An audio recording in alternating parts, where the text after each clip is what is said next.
flow here. Just about ready.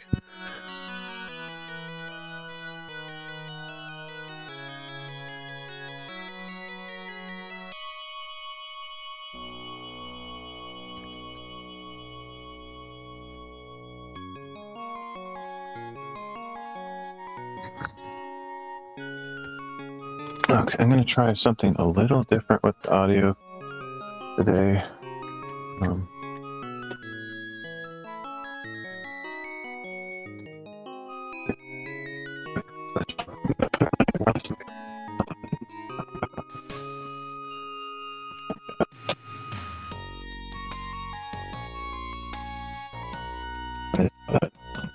Text speed set.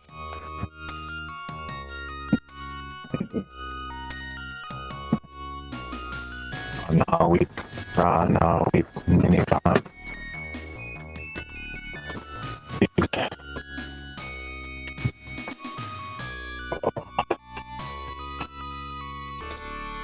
Mini is bad. Check. Mini, you are.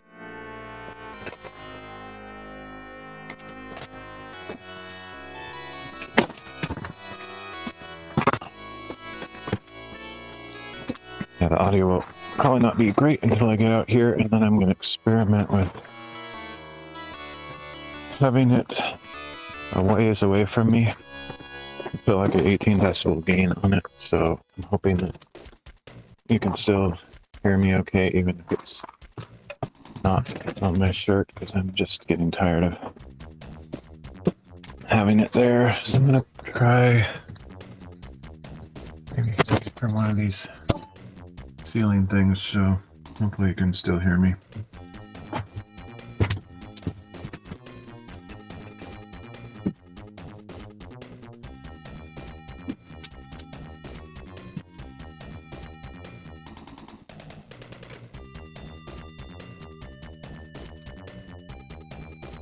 Let's see, why wouldn't it work? Sure. I don't know. Hopefully the light didn't stop working. Oh, it's not plugged in. Okay. That makes sense. Forgot I unplugged it because it was just hanging in my face, which I might want to do again, but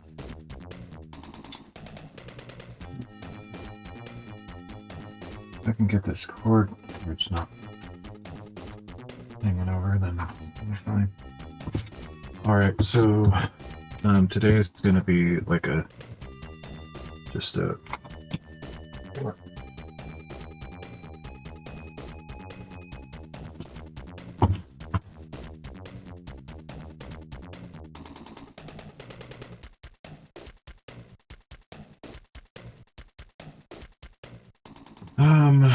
yeah, so today I'm going to be redoing a bunch of stuff. Probably won't get much new done. Could have just not streamed because it's kind of weird and just a redo stream. Basically, I put this backer board on there without, or I forgot to put the insulation behind it, so I'm gonna have to take it off, put the insulation on it, and then do it again. I figure whenever I'm out here, may as well live stream what I'm doing, just cause.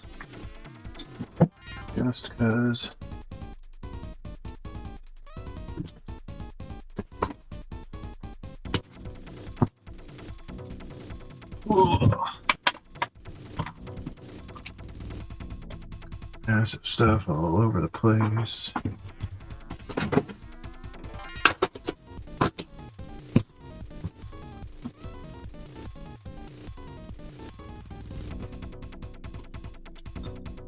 Good thing is this should be relatively easy, and I did remember to charge my battery last night, so that was the main reason I stopped yesterday. Is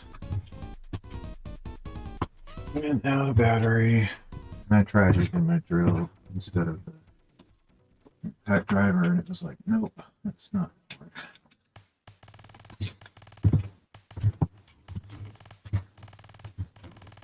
I don't know how people got by without impact drivers before, honestly.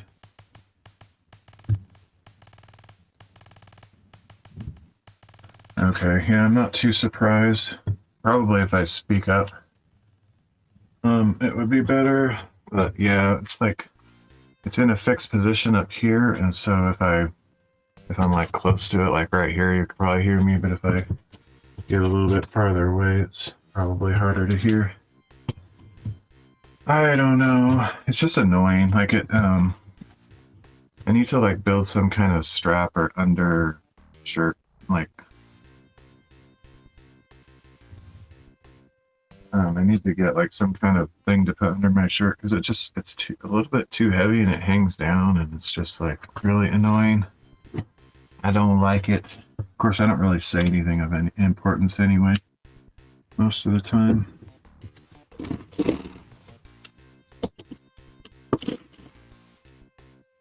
I'll just try to be conscious. This is kind of an experiment. If it doesn't work out like it's horrible, I probably won't do it like this, but I'm just annoyed at having that thing on my shirt when I'm working on this stuff because it just keeps getting messed up.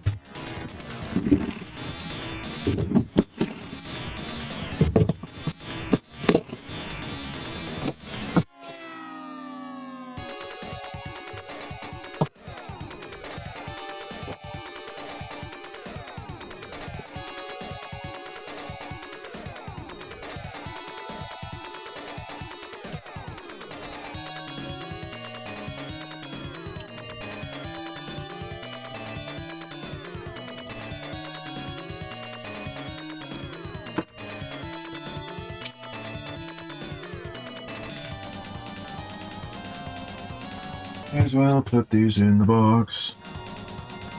What's in the box? Nothing. Absolutely nothing.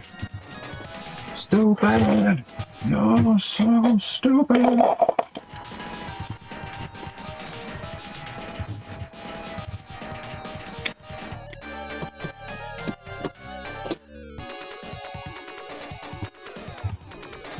Yeah, super obvious, but I was debating on whether to. I didn't really know what to do because, like,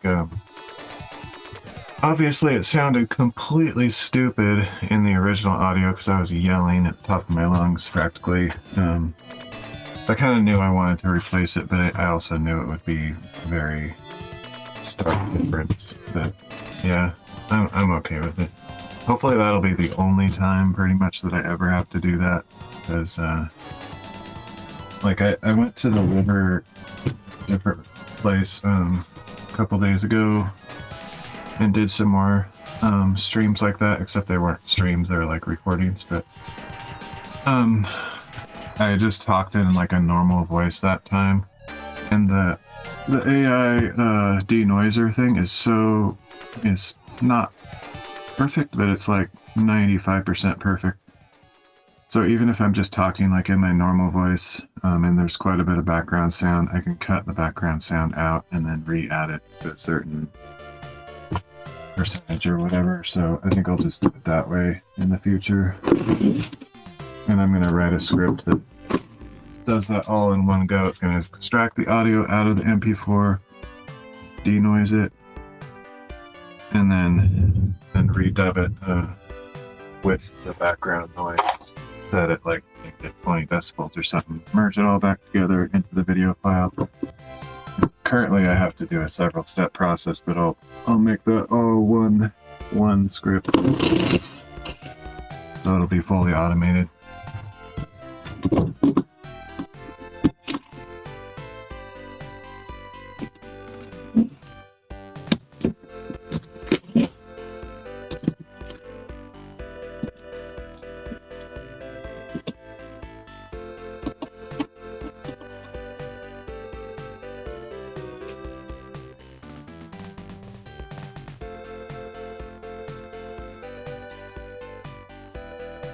Yeah, obviously it sounds way better if I use if I like reread it at home.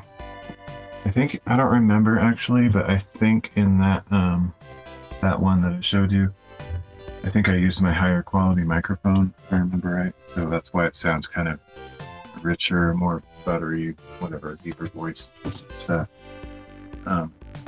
My wireless mic is fine, but that other one I have is even better.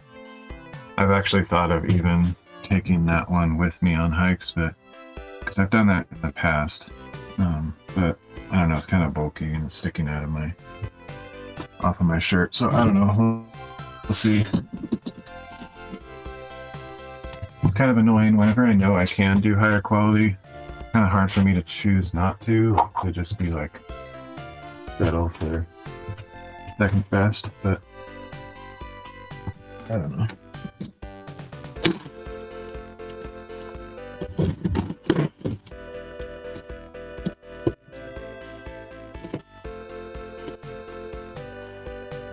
Nice. Did you score some points, or was it like a far superior team, or was it kind of equal, or how'd that go?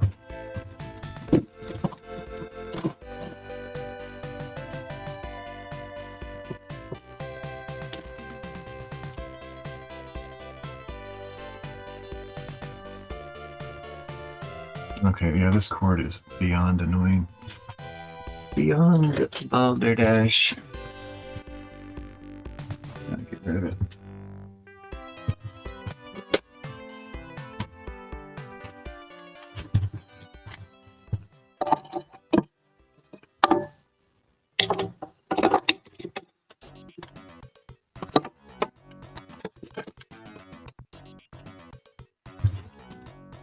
Okay, this is where it's going to get a little bit chaotic. Knuckles, chaotic. Might actually be a good idea to put the spacer screws in there just for support. I think I might do that.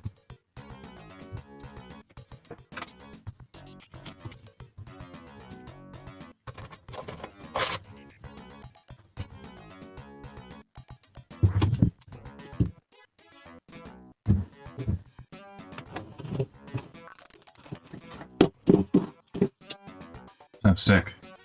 Jump serve and stuff. Yeah, for middle schoolers, that would be pretty intimidating. That's cool that it wasn't like just a complete, whatever, I can't think of the word. Destruction matrix. Pretty much a standard volleyball term, I think.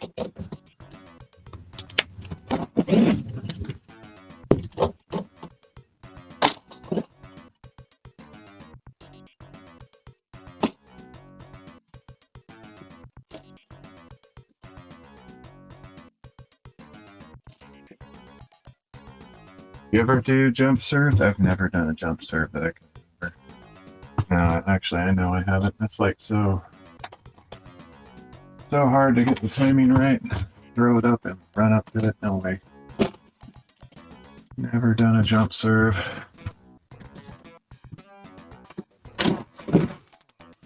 Whoops. That's annoying.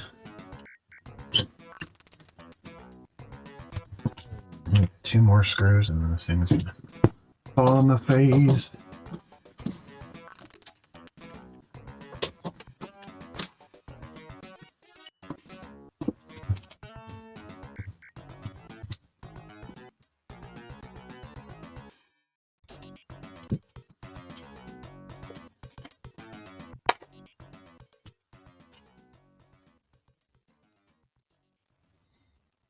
Sure I didn't miss any.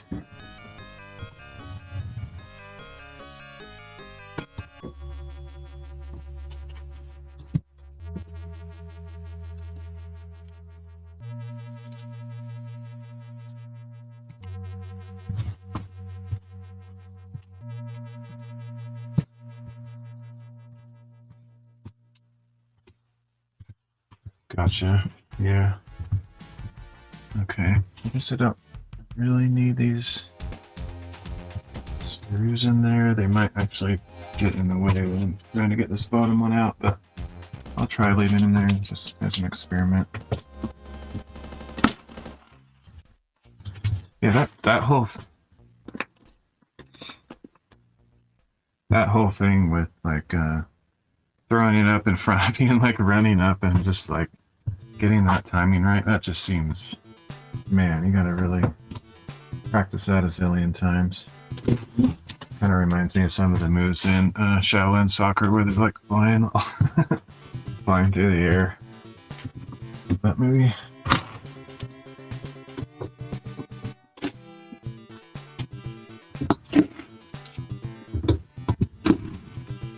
By the way, one thing that I am completely ignoring on this intentionally because I just don't want to deal with it is the quality of the installation of these studs and stuff is not very good.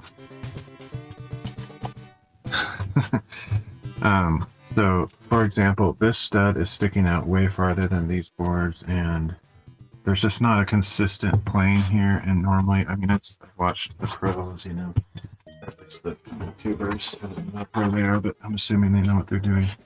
They'll get like a board like this and check all the studs. Like there's a huge gap here and it's hitting here, you know, just various things like that. And you can actually use like a planer or I don't know, a belt sander, just something to like make them all flush, or you can put shims in there, but I am completely ignoring it because it's just a level of detail that I don't want to get involved with, and it's just annoying.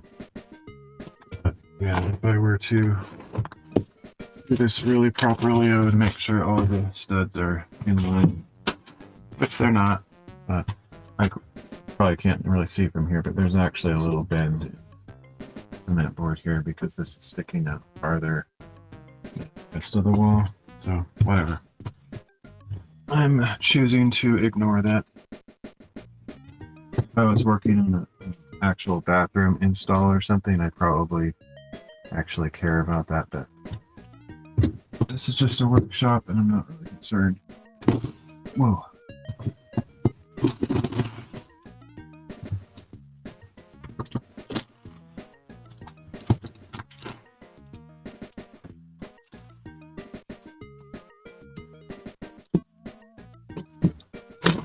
When I did my parents' tiling project, I actually did do that. I think I installed a few shims here and there, which is kind of a pain because you gotta do it all up and down and all across the board and stuff. So yeah, it's annoying. I don't really care on this project though.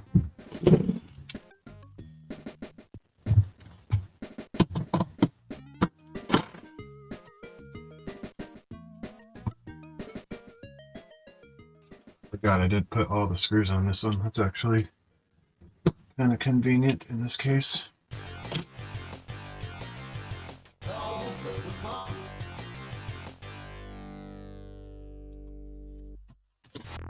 What? I could save myself a little bit of grief and put some screws on the bottom of this. That way I don't have to like try to hold it up in position while I'm reinstalling it. So I'm gonna do that.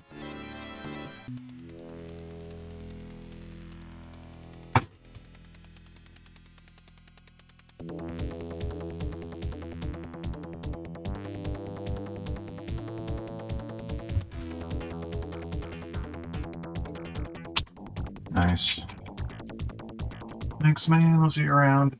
Yeah, I kind of wanted to go out today too, but I slept all day and it's kind of stormy here, so I just didn't make it a priority. I got out on some awesome stuff 2 days ago though, so I have 7 Bible reading videos to post on my channel from that one day. Anyway, I'll catch you later.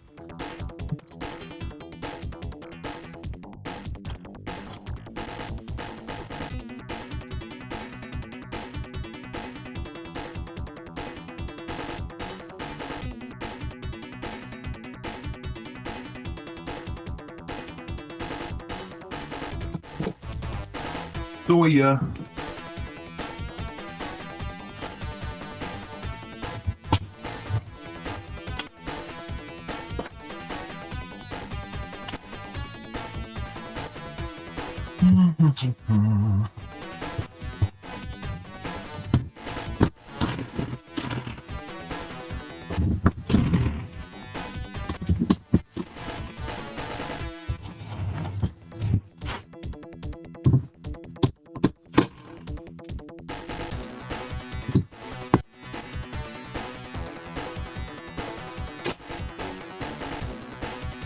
It. So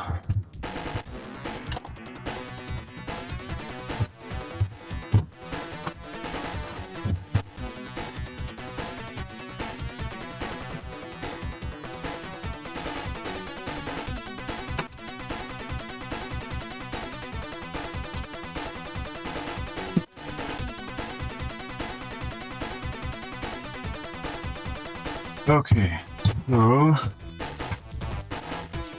basically I'm making up for a mistake from last stream where I was so, I don't know, my brain wasn't working yesterday. I know my brain doesn't work very well in general, but yesterday was particularly bad. I was just feeling like out of my element. Whatever, I don't know, can't think of it, just how I couldn't think very well. But I'm also just, you know, prone to error all the time. Anyway, so I forgot to put the insulation behind this board. I installed this special stud yesterday, pushed it out with these because it was bending in a little bit, because it was cheap 2x4 I bought.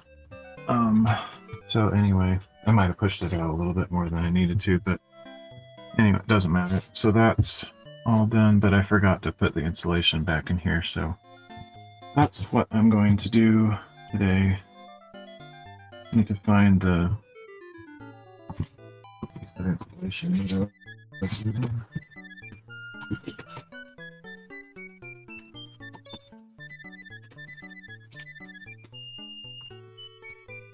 I only took 1.5 inches out of the width.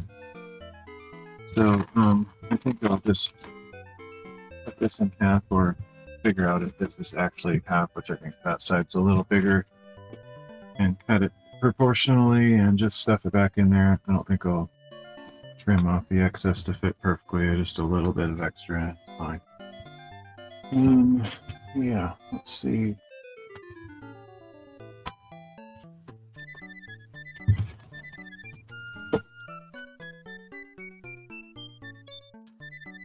Actually, that 6 3/4, this is. I mean, it's so close to being half, I could just cut it in half and it would be fine.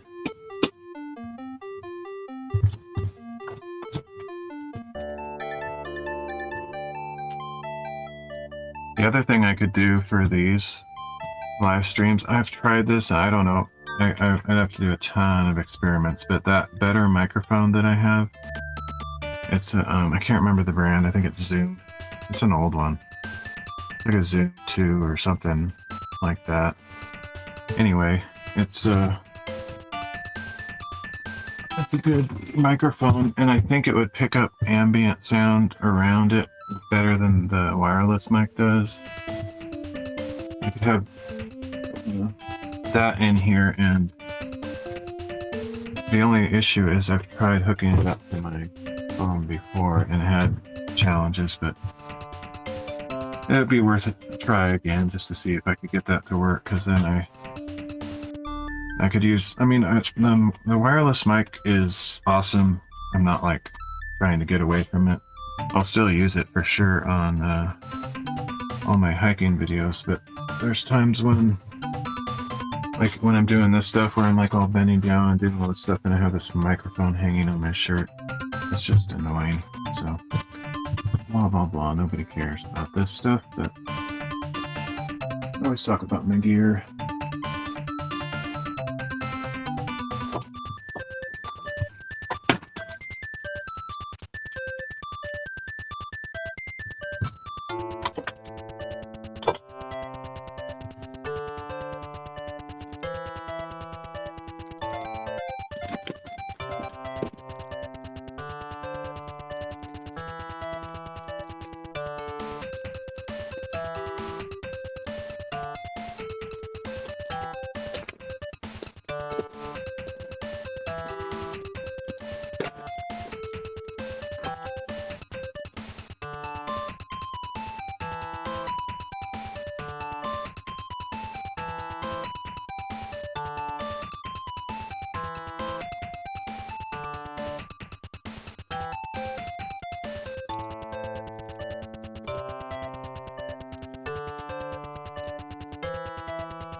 Okay, staples.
Okay, problem solved.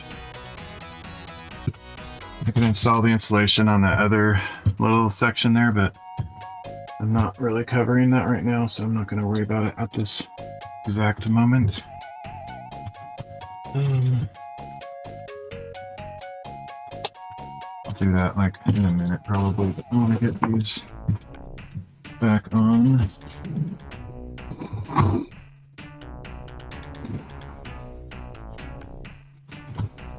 I'm really hoping that all the screw holes just line up. Once I get 2 screws in that are kind of far apart, then I'll know the rest are just fall into place.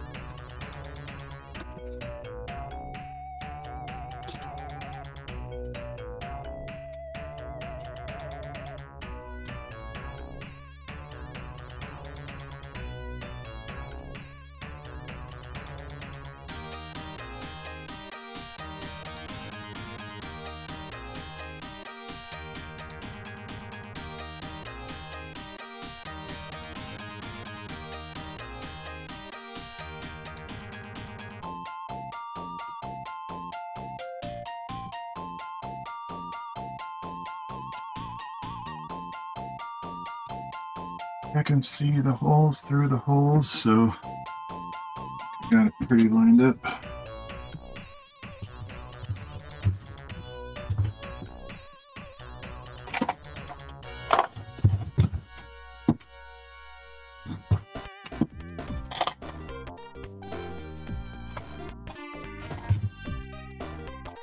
Good thing I thought to put those screws on the bottom to hold it up, because that was very annoying last time to keep it in position.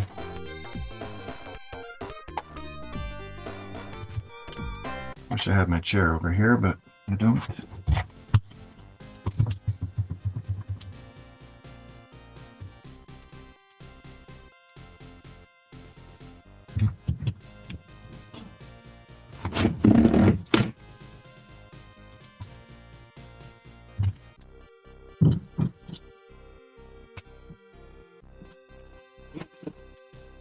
Yeah, we got the same holes, so all I have to do is put all the screws back in.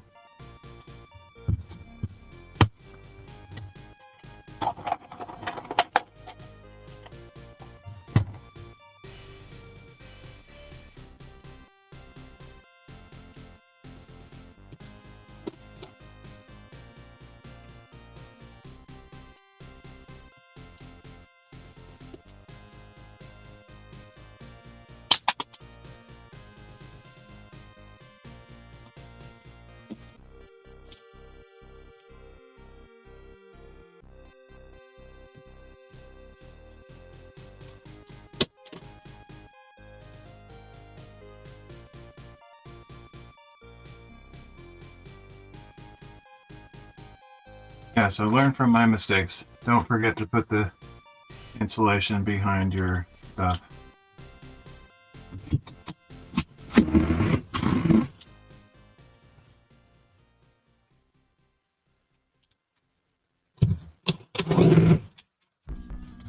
Somewhere, I can actually see it, I have a knee pad thing for gardening that I popped on. I don't have knee pads, should get some, but this thing is better than nothing.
Oh, weird. I don't know what happened there, but that hole wasn't going in.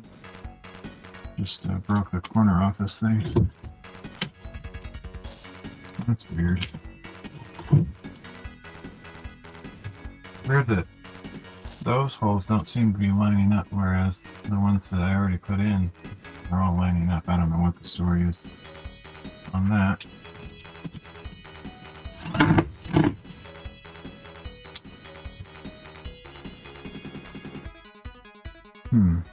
Yeah, that's really, really weird.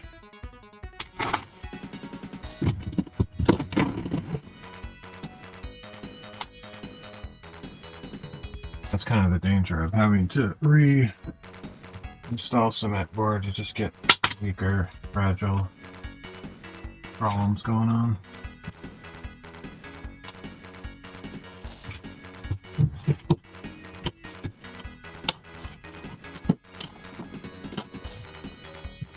Some of these holes I may have never drilled in the first place. I don't know.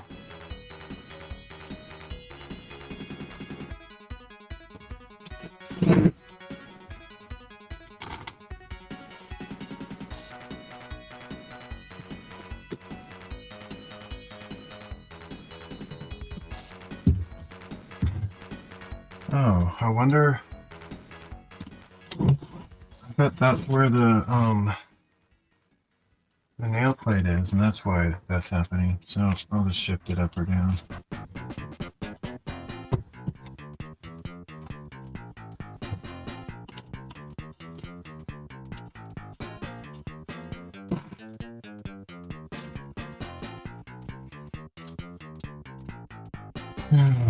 Not ideal.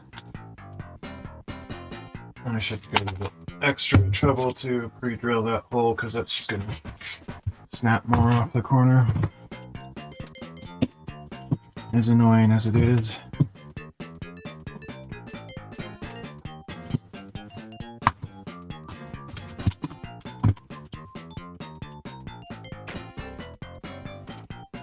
I'm kind of convinced that I don't really care what anybody else says, whether they're seasoned pro or not.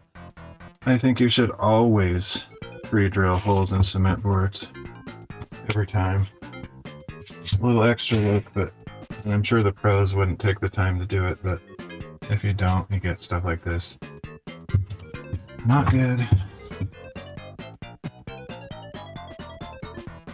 What I'll probably end up doing is I'll leave it like this for now because I don't even know if I'm going to put tile over this. But if I do put tile over it, I'll probably plaster this corner in or something like that.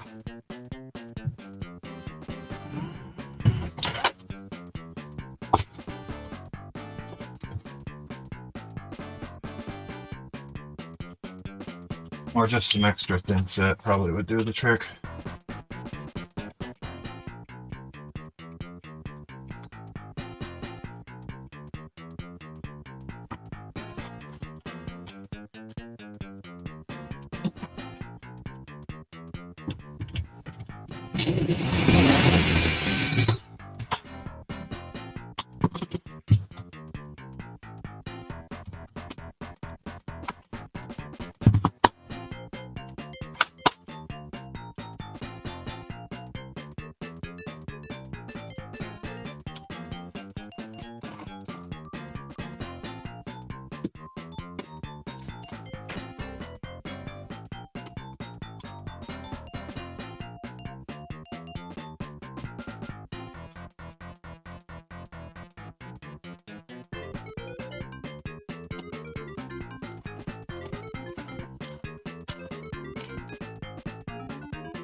I think I still hitting that stupid nail plate. I don't know where it is exactly, but just need to go a little lower, I guess. But that's why you have them there. Because if you didn't have them there and you didn't like take a note to where they are, then you could be drilling into your power wiring. So it's incredibly important. People like just don't do it. They think, oh, it's not important. That's why it matters. I should just measure it so I know where it is. I know it's 3 feet up from there. Yeah.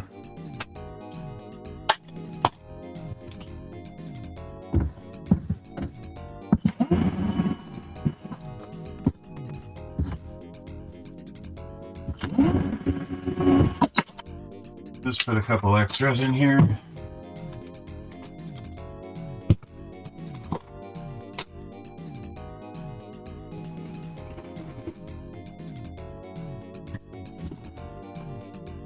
These ugly extra holes don't matter at all because they'll be filled with thin set if I were to tile this.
Pre-drilling the holes and countersinking is extremely important when you're that close to the edge, which I don't have a choice when the stud is like on the end of there.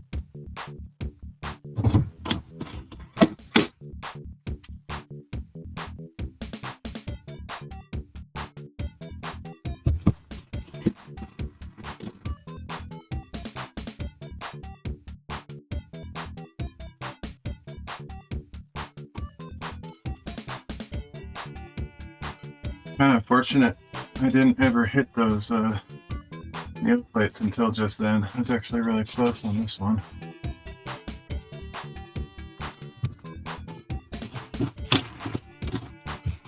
I should have marked, you know, a 3-foot line just so I kind of knew where they were.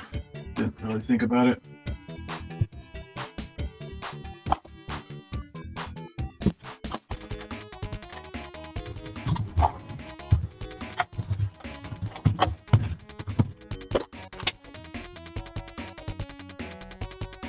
Okay.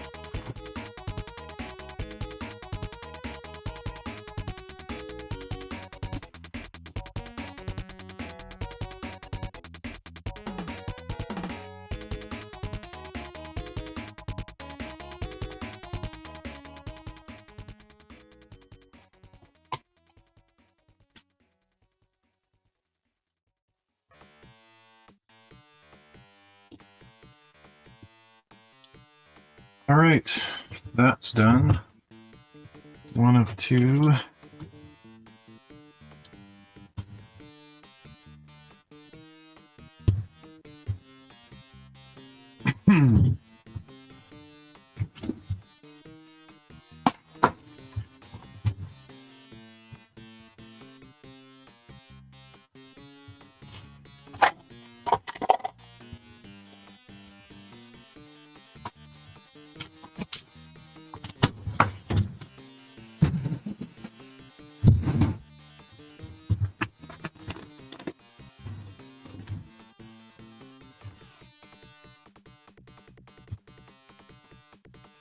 Off on the back of this thing.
Kind of pointless to have gloves on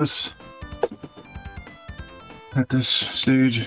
Just kind of make it harder to handle these screws. It can save me from jamming myself with the screwdriver and stuff like that, which I've been thankful for wearing these for those kind of scenarios. I'll just try to be careful.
I actually like that these boxes come with their own T25 torque bit, because had I known that, I probably wouldn't have bought some, but I bought a little package of them, just like a 3-pack or something.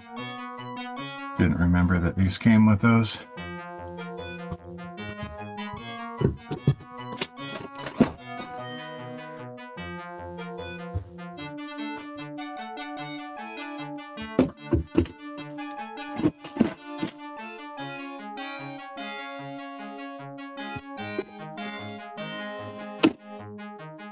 All right, all that, and we're just back to where I started at the beginning of the stream, except that now there's insulation behind him. Yay! Take a little break here, get a drink, and then I'll start probably cutting some pieces. I need to cut a piece for the bottom, cut some pieces for around this window. And then once I do that, I'll be done with 2 of 3 walls, which is nice, very satisfying. It's getting close. Oh, and then down on the bottom of that wall too. So I have a fair amount to do, but yeah, it's encouraging to see progress. There's a slight chance I did a miscalculation in the number of boards I need, in which case I might have to buy another one. I think I did it right, but I don't know how many more I have over there. If I only have 2 left, then I probably need to buy another one. If I have 3 over there, then I have enough.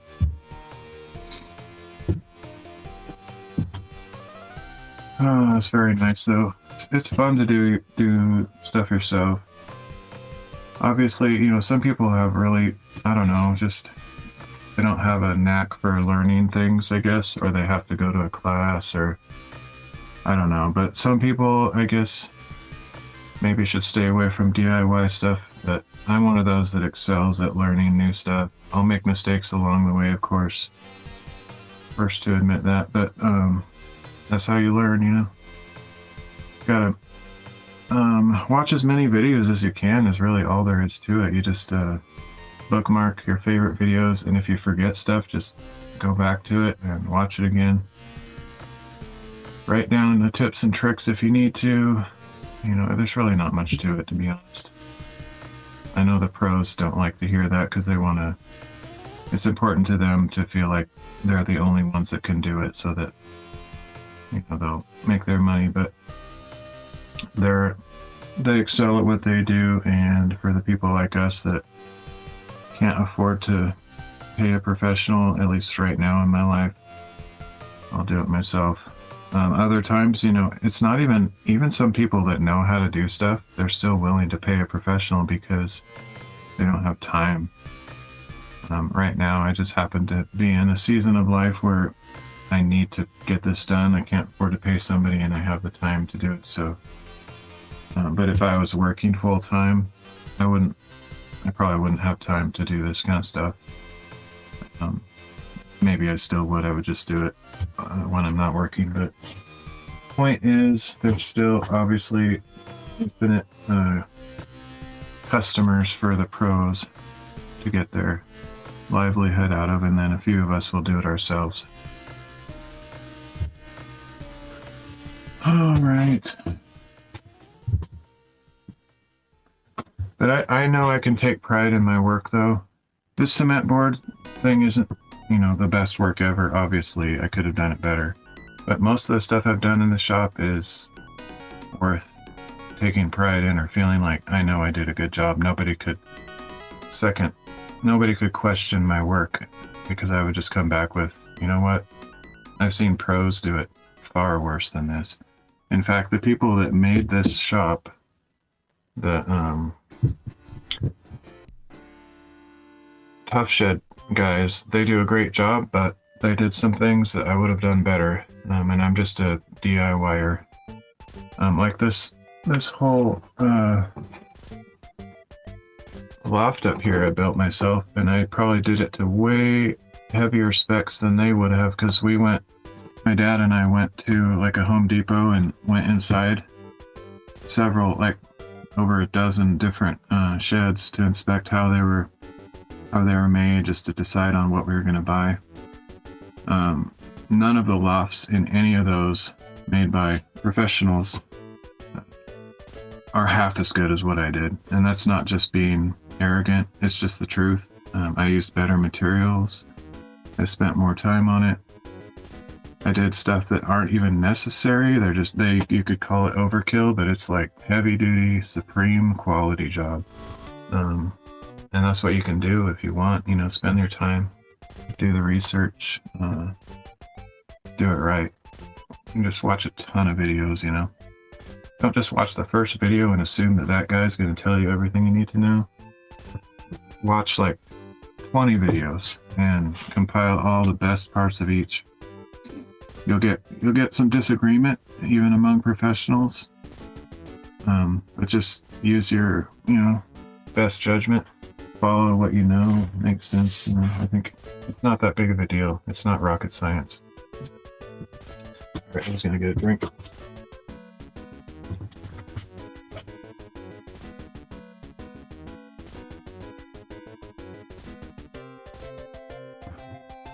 Something I don't feel comfortable at all with is electrical work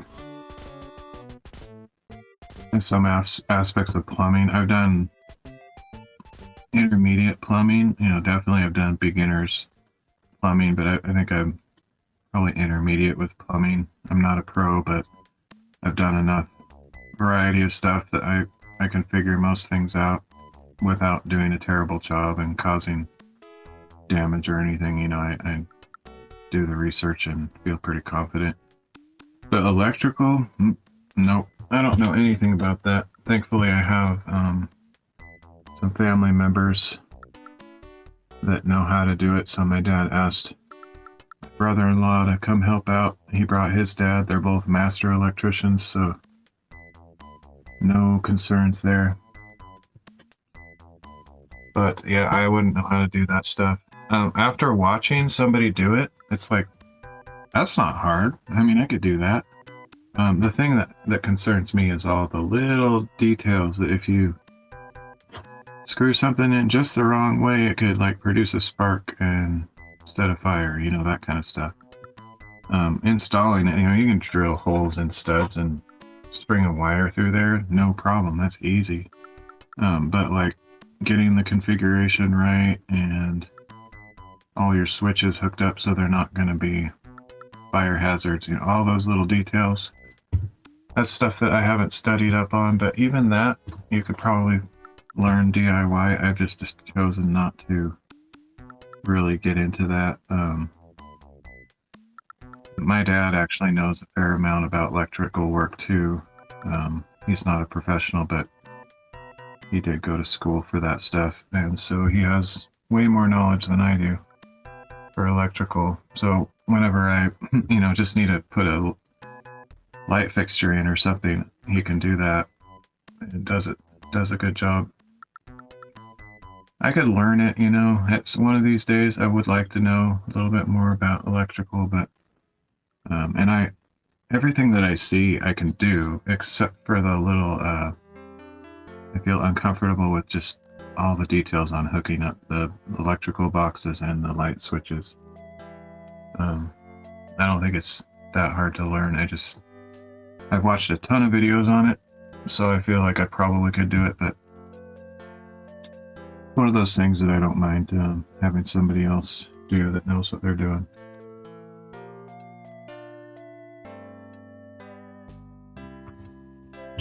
Okay. I don't really feel like cutting these pieces, but it needs to be done. This is still a work in progress on my learning on how to cut the cement board. This 1/4 inch stuff is very fragile, so I haven't had an extremely great experience. What I think I might do this next time is score both sides, because I found that if I just score one side and snap it the opposite way, it tends to leave kind of a rough edge on the back side. So I might try scoring both sides, see if that helps. Otherwise, I'll just have to continue to do it the way I'm doing it and sand it off if it's too rough. But that's what I gotta do is cut some pieces for the bottom.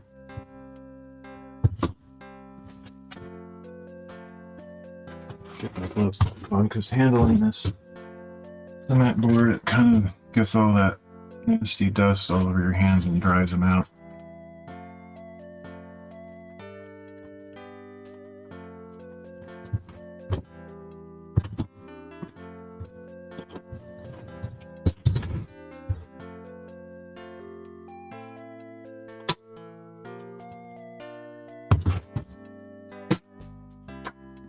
First, I'll do a little inventory here and see what kind of scraps I have to work with. So, I don't know if you can see this or not, but this is one that I snapped just with a score on one side and broke it. I had so much trouble with it. You can see how irregular it breaks. I don't know if you can see that or not, but like right here, even around here, it's just not great. So I'm going to try the scoring both sides trick. I was thinking of even inventing something to help with this, because it's so annoying. I find it so irritating. And if I did that, what I would do is I'd probably buy a couple pieces of steel or aluminum or something, and then like mount them to I don't know, something like a 2x4, and make it so it's really rigid. Make 2 of those or something like that. I don't know. This is just like first pass brainstorming. Anyway, the metal edge would be like go along where you want to break it. And then if you had a 2x4 on it, you put this on the top side and just kind of use it like a bending thing, just to, if you had a second piece of metal on the back side, then it would probably apply pressure pretty strongly to where the point is that you're trying to break it. But otherwise, you know, it's, I guess you do enough of them and you probably get used to it. It's like when I learned stained glass years ago. This is very similar to that, actually. Scoring it and breaking it. I find when I first learned stained glass, it was pretty stressful, because if you don't score it properly, either too hard or not hard enough, and you try to snap it, it might shatter or something, break off little pieces that you don't want. And this, the same thing. Same exact thing. No difference whatsoever, except that it's on a bigger scale, different material, but the principles are identical. I would say this is much harder to break than glass. Much harder to break smoothly along that line. Okay. I think I have a couple more scraps over here that I might be able to use.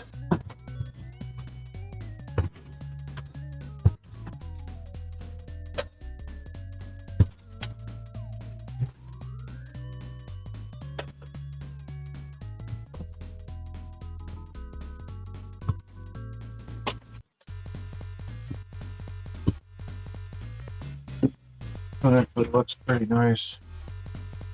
The cut was pretty smooth on that, relatively speaking. Ideally, I can use that piece like for the bottom of here, but the problem is if it's not quite, I mean, it's probably a little bit wider than it needs to be, so I'll have to cut like just an inch off or a couple inches at the most. And what I've already learned is that cutting off a very small amount and trying to break that clean is the same with glass, actually. It's way harder to do that than cutting a large piece down the middle. Kind of have to use pliers because you just don't have enough leverage with your fingers to like snap it manually. So one thing I haven't tried, and this is something that you can do with stained glass as well, is have like a ball type hammer and just kind of tap it along the seam as you're applying pressure. That might actually work, but if you do it wrong, it could like actually cause fractures that make it worse. So anyway, it's not as complicated as I make it sound, but it is also kind of stressful.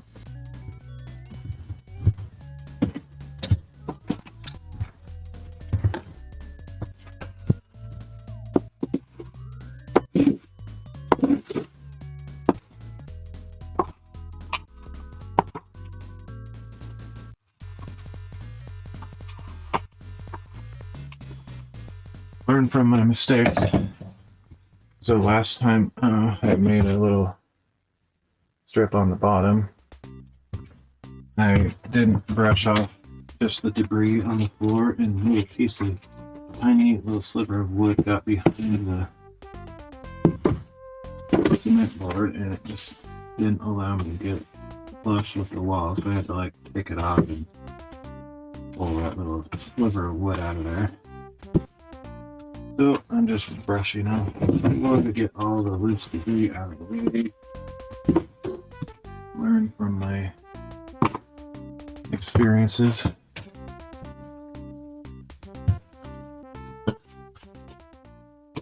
Wasn't great if it was the right size, but it basically is the right size, but I need to leave a little gap, and it's too tight to fit in there, so unfortunately, that means I need to take off like 1/4 inch or 1/2 inch, and that's going to be a pain.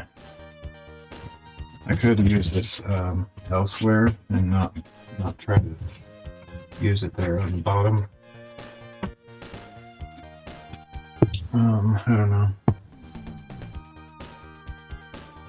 It's pretty annoying that it's like so close to being exactly what I need. But I definitely need to take off about 1/4 inch. Unless it might just happen to work on this other wall.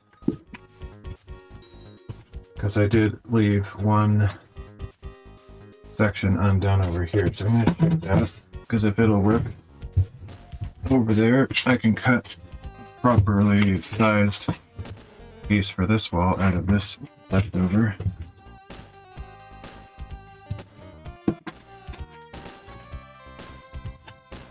Sorry if it sounds like I'm yelling.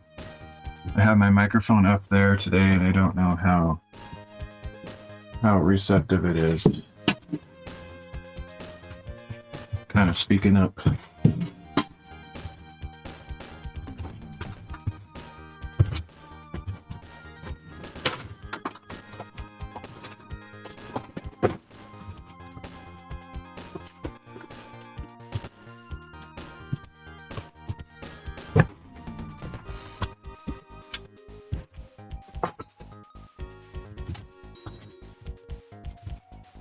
There's a halfway decent chance it may fit over here.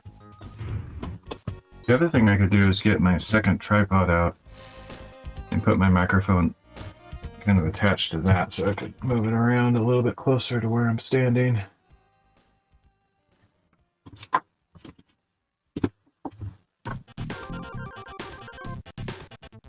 So I left that bottom slice unfinished over there, and there's a chance that this piece might fit there.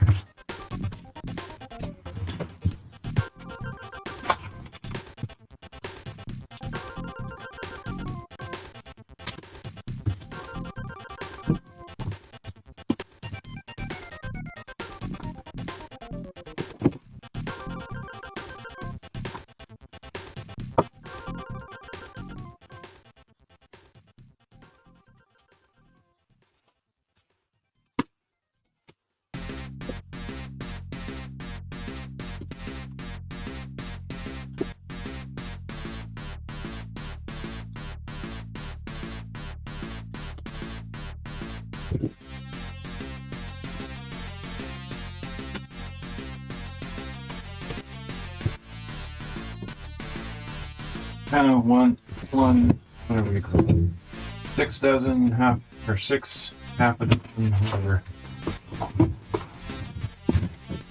This side, it's maybe a little bit too short, but I'm supposed to leave a little bit of gap, so it might actually work over here.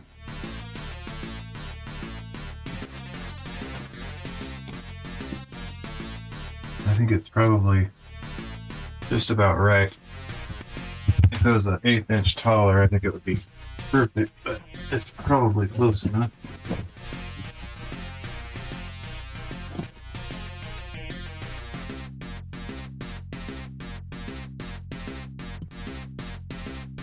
Yeah, that leaves like a 1/4 inch gap on the bottom, which you're kind of supposed to do. I think I might use it over here.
Oh boy.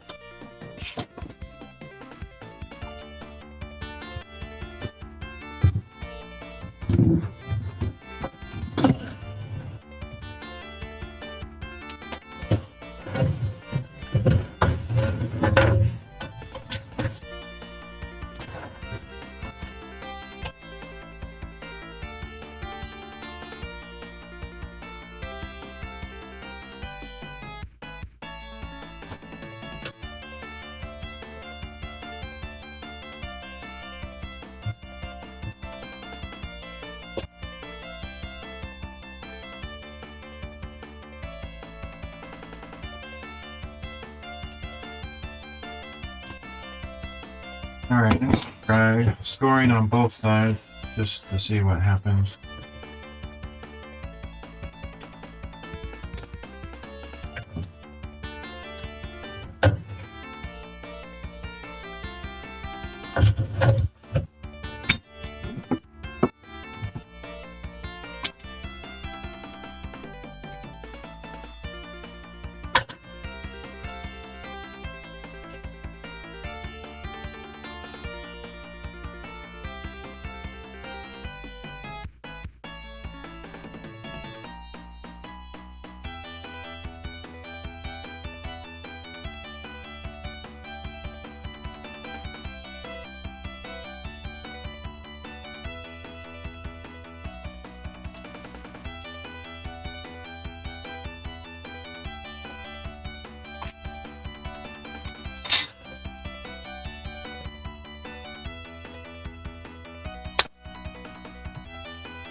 So yeah, much cleaner. So scoring on both sides definitely makes a difference.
I'm glad that the aluminum straight edges are not magnetic, but at the same time, I was just trying to think of a way to get my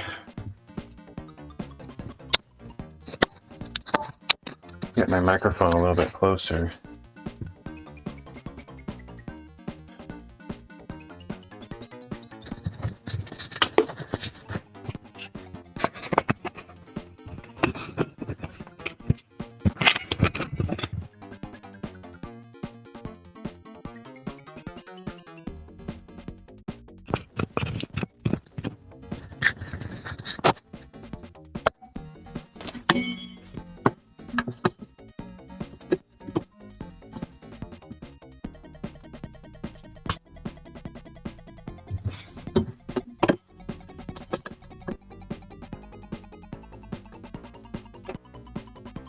Might be a little bit better.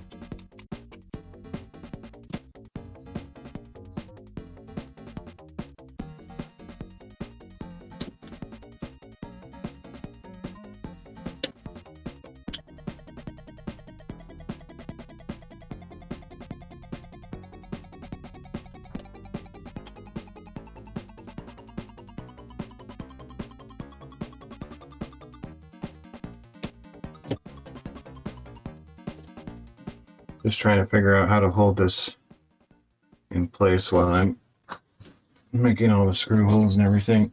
I might try to, I was looking for a little piece of wood. This is almost right, but not quite. Something to just shim under there. Actually, use a cement board might work.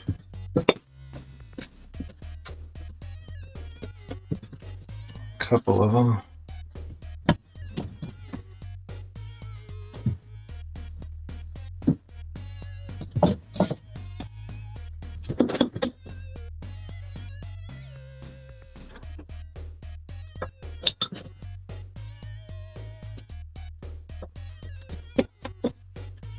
Almost right, but not quite.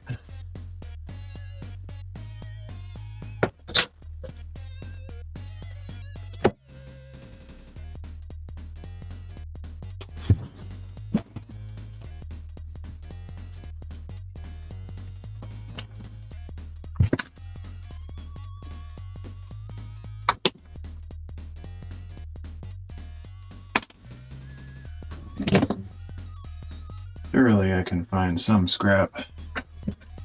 Something. Right.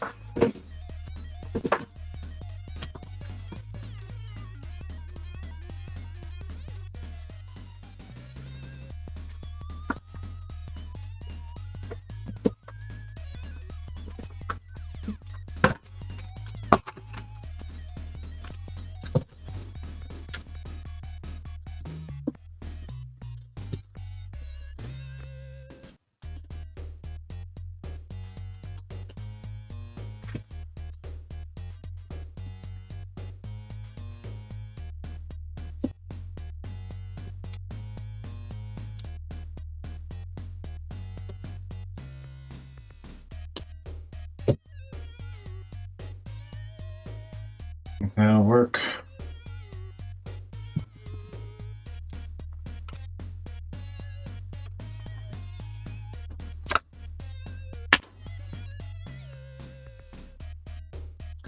Originally I was going to just put some screws under it, and I could still do that just so that in case those shims flop around, I don't lose my place.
Okay, I forgot. Shoot. For some reason, thinking I put blocking on this, I did not. So I can still do it without the blocking. But the other wall that I've been working on, I put blocking 8.5 inches all the way down to the bottom, so that this piece I could just put screws anywhere. But on this side, I'll either have to, I mean, I could still put blocking down there, but I kind of don't want to. So I'll have to connect it to the bottom plate. Oops.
bottom screws are just barely going into that bottom plate or sill, or I don't know what it's called, just the board on the bottom, and barely catching it.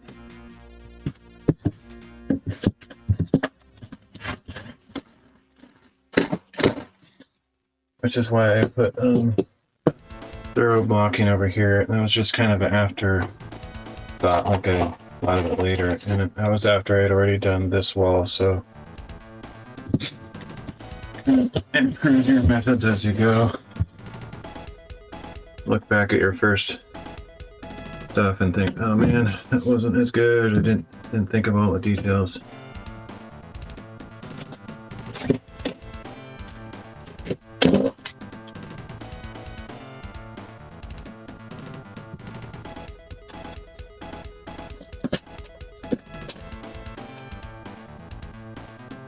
Columns of screws are on the stud, so I don't have to go as low on that particular one.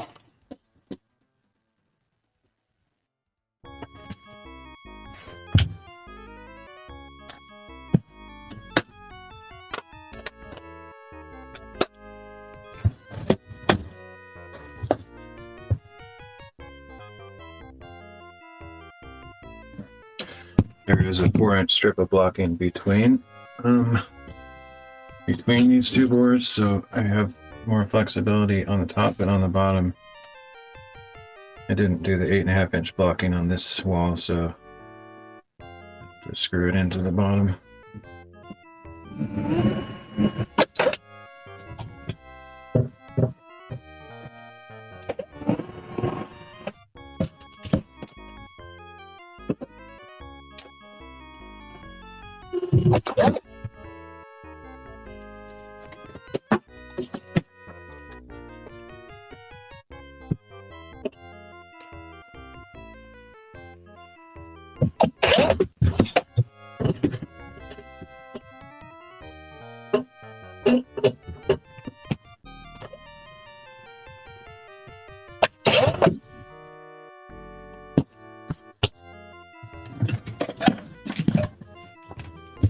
But if I use this is a masonry bit, by the way, if I countersink every single hole, especially the ones on the bottom, then it's very less likely to snap off the edge of the board. Also, less likely to work if I don't plug it in.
All right, it's a pretty good job. Pretty nice. The bottoms of this two don't line up like perfectly, but it's mainly because I had this scrap that was already super close to the right size, and I didn't feel like cutting one. You know, it's like probably an 1/8 inch off between the two boards at the bottom there, but if I were to go over this with tile, that would be covered up, so it doesn't really matter. I'd say it turned out pretty good.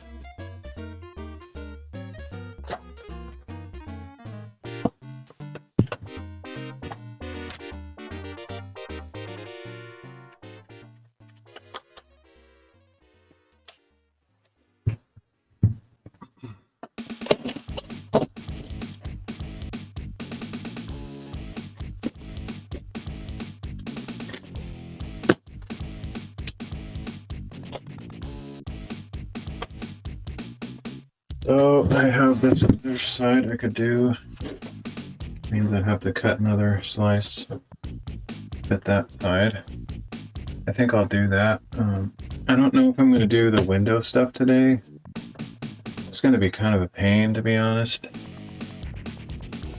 This part's not a big deal, but like that side over there is just a couple inches. Trying to break a piece of cement board that's only a couple inches wide is really difficult. This part will be easy. I could do some of it. I don't know. We'll see what I'm feeling like after I do this side over here. It'd be nice to get both walls done, because all that this wall needs now is around the window.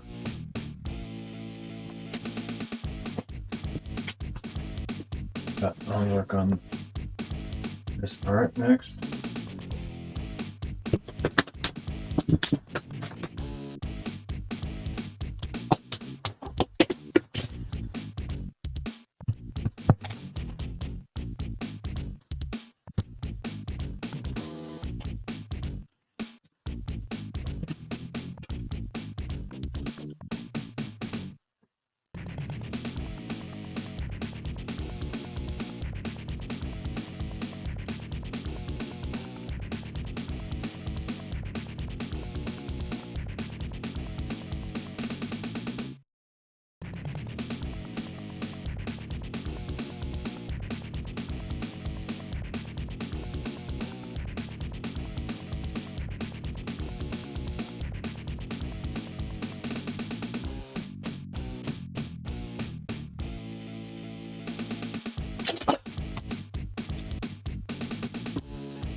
Don't know how straight this edge is that I cut before. Actually pretty good. It just has the chip out here when I Now that I know that scoring both sides helps quite a bit, I'll do that from now on.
Looks like a 7-inch cut is about what I need. I'll leave about a 1/4-inch gap overall. I can just take it between the top and the bottom a little bit.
I'm going to use some clamps to get this one.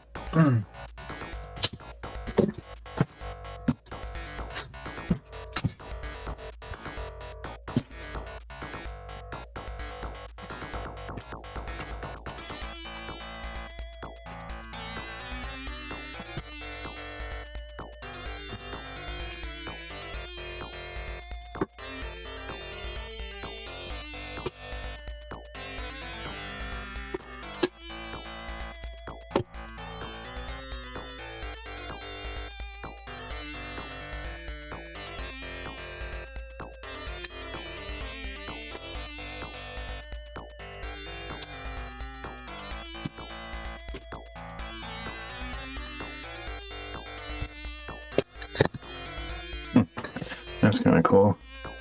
I might pick up some of the vibrations in the wall if I hit the wall, but that's kind of cool. I can just put my microphone on any screw.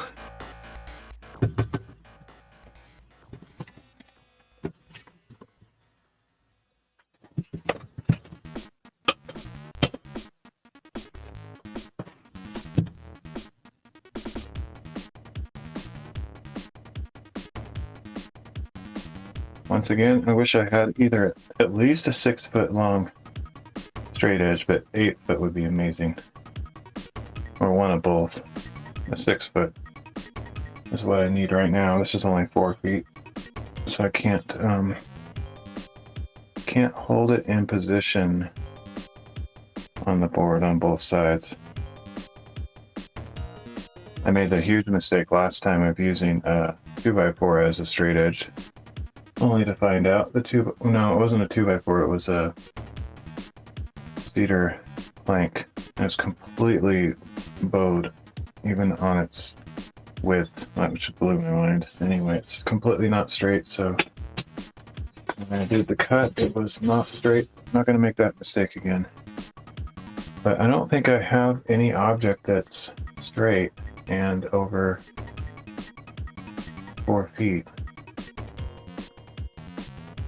Maybe somewhere in my possession, but not that I can think of.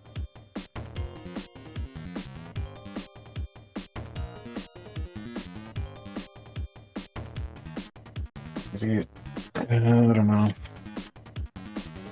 Ideally, if I could make the cut on one of these lines, I could maybe just do it freehand, but it's not going to fall where I need it, so I could still do it freehand or just move the straight edge around, which is probably what I'll do. But it would have been ideal if I had an actual thing that's 5 feet long. I haven't had a lot of floor space to work with, and I certainly don't have any work tables that are accessible right now because it's all kind of in disarray. But I think what I'll try to do is clear enough floor space that I can just lay it on the floor and do it there. It's the best way to do it.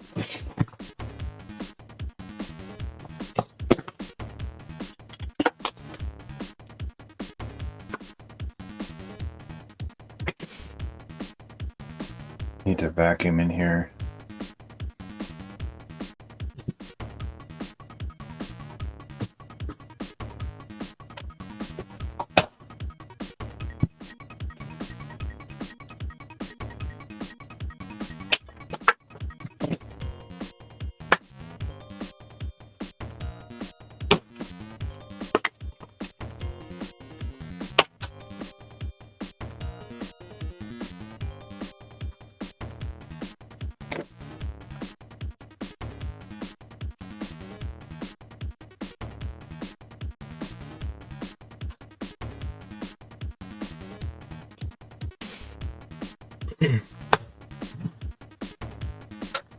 I think I might actually go grab my vacuum cleaner and just get some of this nasty stuff off the ground.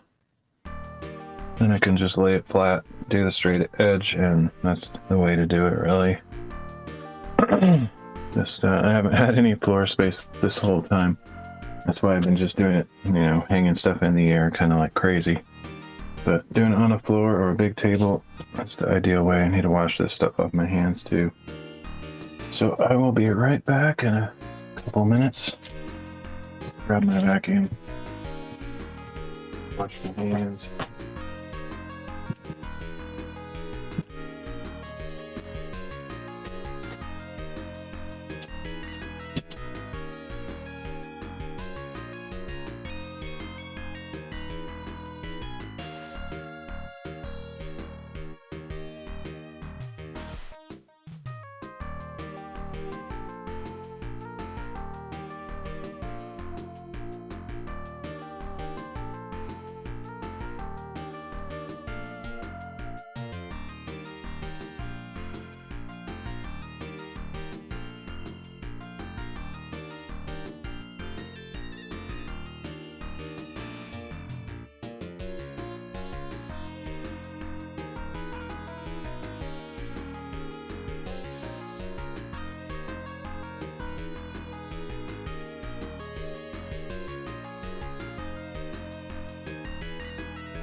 Amazing sunset out there.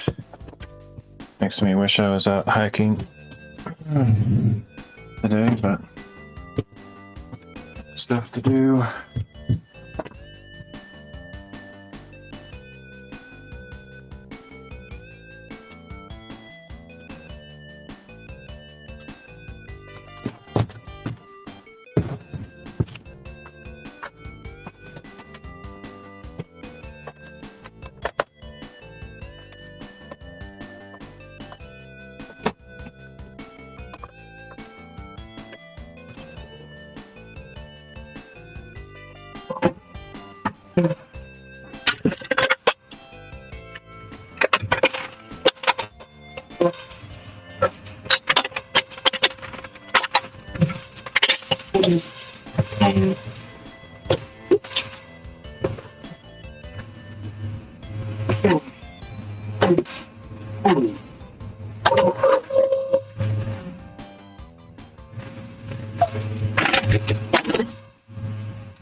Okay, 7 inches is what we need to cut off of this.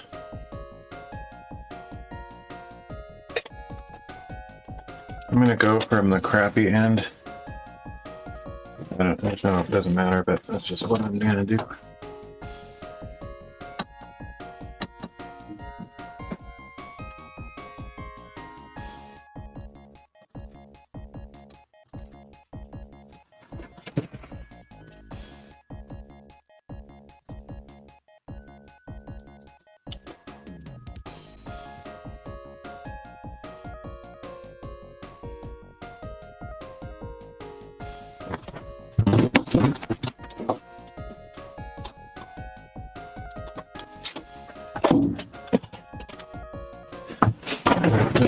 Floor space. Way to do this whole time. I've been doing it this way because I haven't made floor space, but get clear 3 feet and 5 feet on the floor, then you can. That's a lot easier. Because then you can just push against the floor. You're cutting.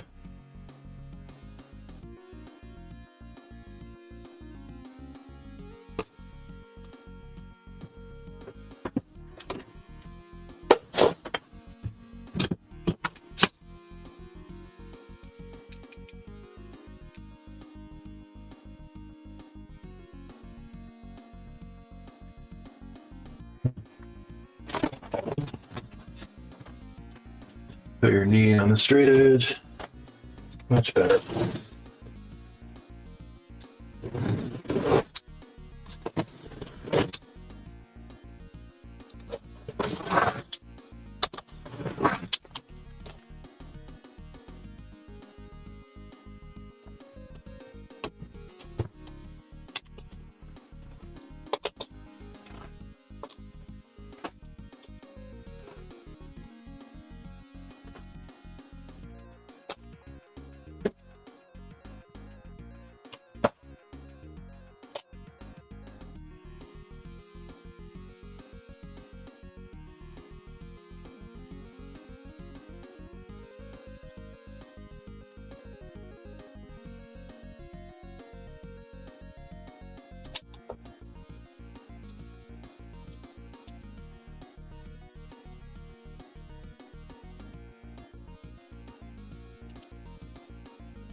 Okay, I'm gonna score both sides.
All right, there we go. Let's hope for a nice clean break. Still stressful and annoying. I don't really like cutting cement board much. Unless it's bigger pieces, then it's a little bit easier.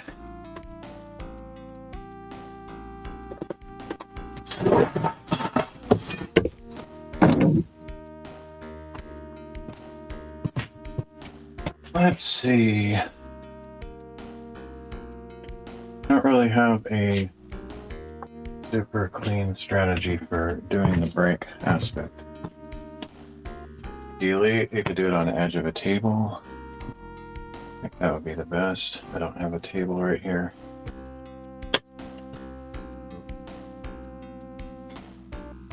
But I will probably just wing it.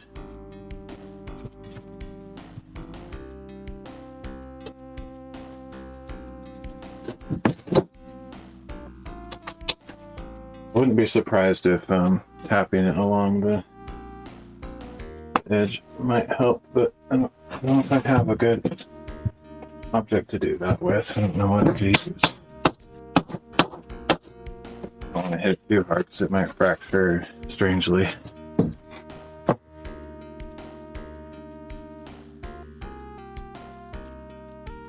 Yeah, if you had the edge of a table, you could just put the line right here on the edge of the table and just kind of push down on one side, but I don't really have anything like that.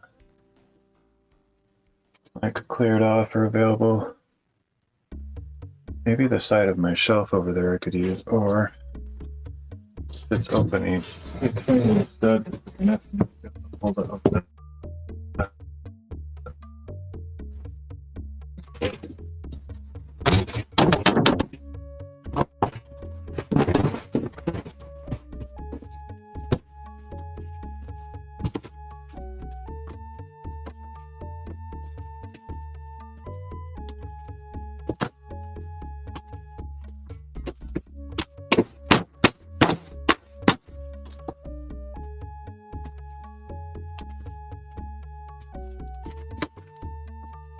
not really, not ideal. Yeah, this is my least favorite thing about working with this stuff. It's kind of hard to break it unless you have an ideal setup. Let's see.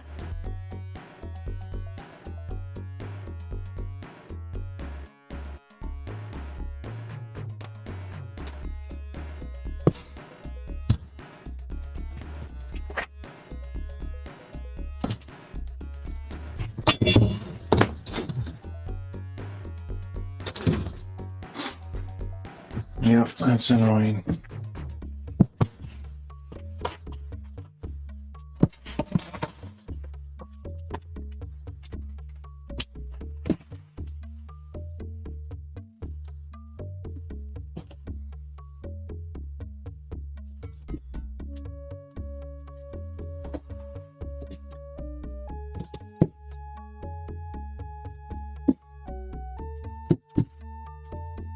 This might end up breaking in a couple pieces because I had challenges snapping another piece like it before.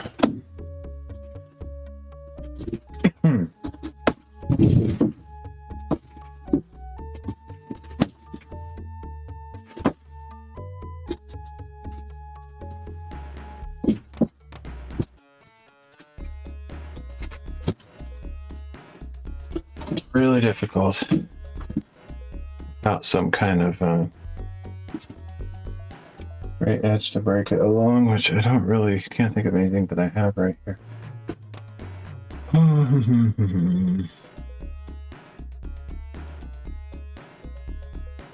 I'd really like to get a nice clean edge on this, but I'm not confident I can.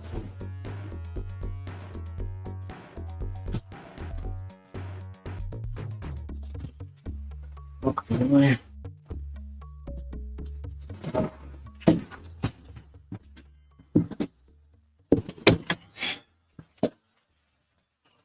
Pretty awesome, actually. It all stayed in one piece. That's great.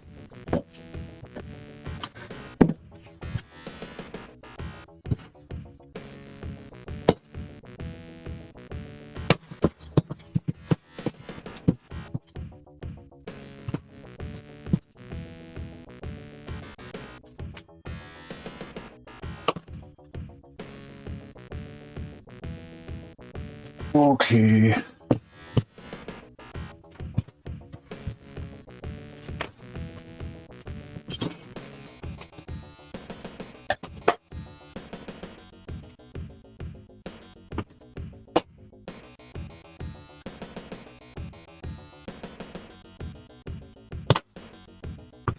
Actually, I remembered to plug in my. Well, I had my phone plugged in last stream, but I forgot to turn the power strip on that it was plugged into. Just ran out the batteries.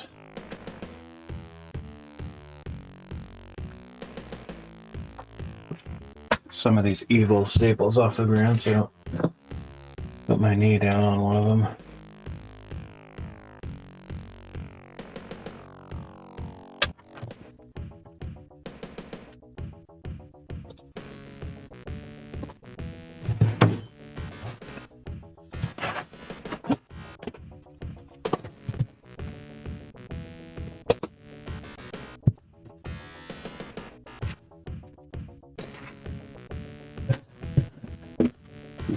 I decided to put that crappy brake up because I could just fill it in with thin set between the two boards.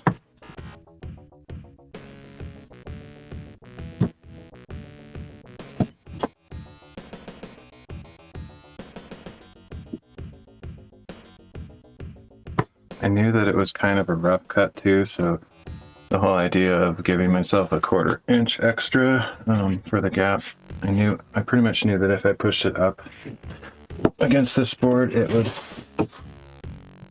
still have kind of a gap a little bit because of the irregularity of the shape. Okay, so let's get something under there. I think a piece of cement board will be sufficient this time.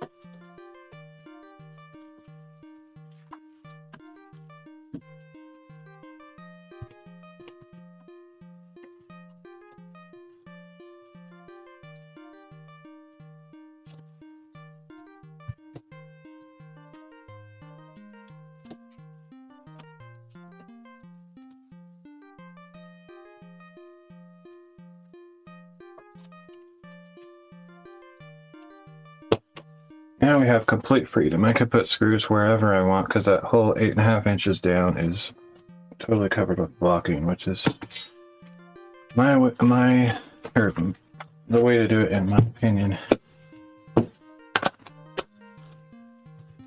Might be overkill, but it sure makes it easier.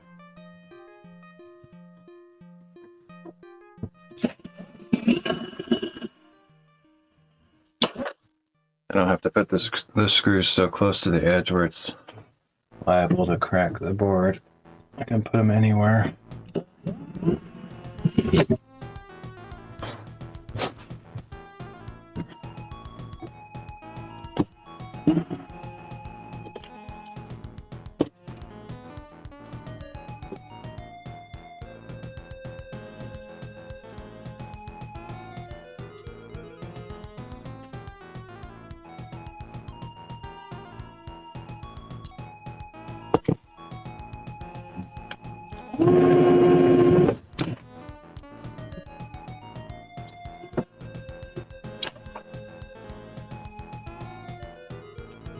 That's enough to get me started.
Know if that vibration comes through on here, but I guess I'll move that over here.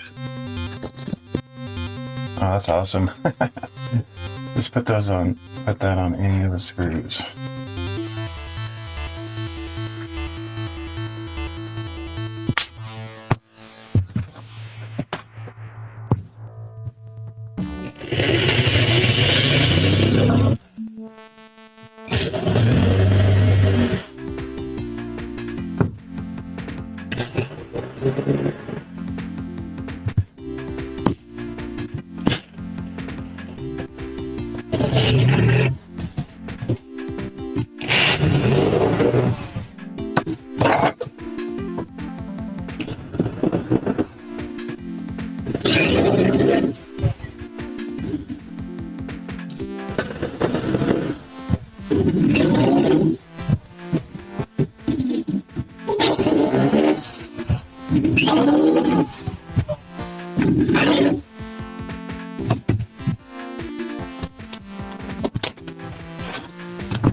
A little bit weak there. I'm not sure why exactly.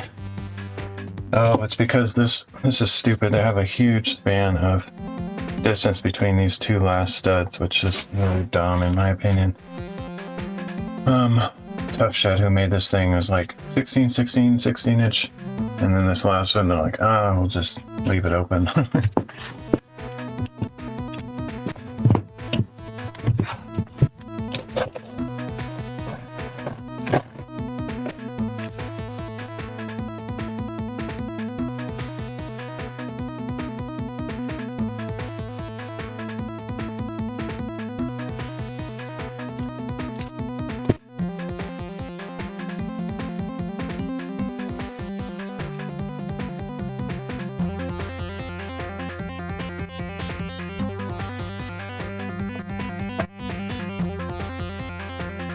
Could have installed an extra stud in there while I was back there, but I didn't bother with it.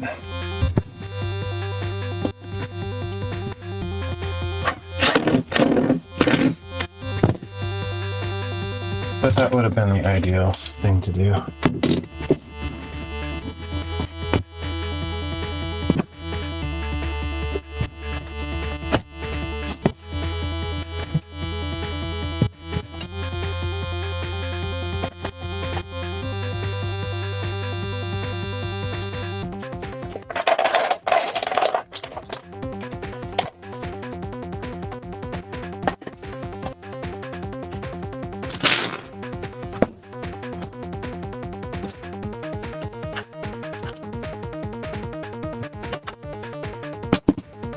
Actually good practice to pull the drill bits out of drills when you put them away, just because I've dropped these before and then it snaps the drill bit, and it's just kind of annoying.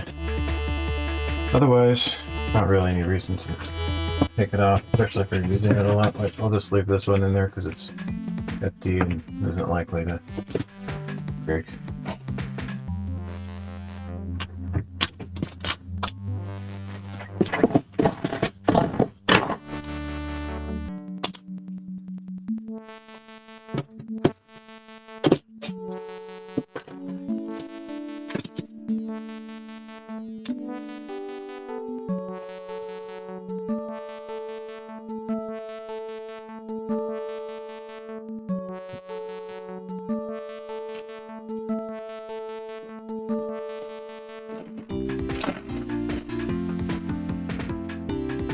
Must have gone into a knot in the wood there. It was resisting going in.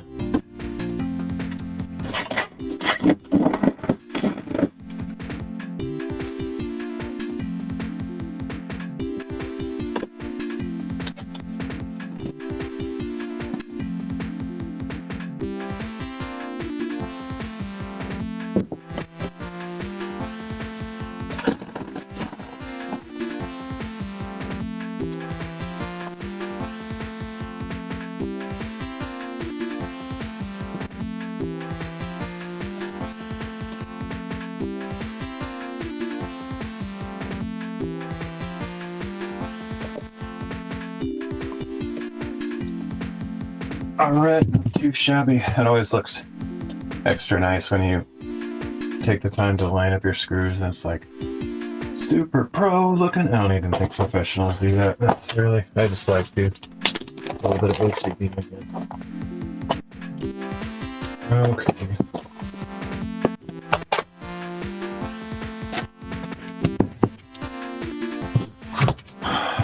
This wall is completely finished, other than, you know, if I ever decide to put tiles on it, which I may or may not, I don't know.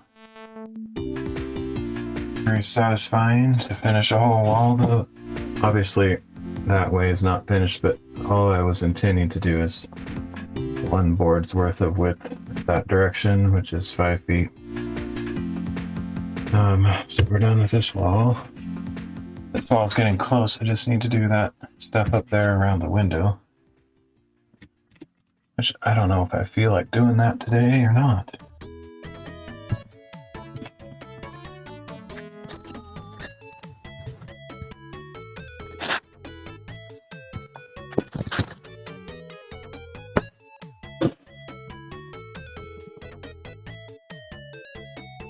At least start on it. That probably can't see because my camera's not quite out there. So,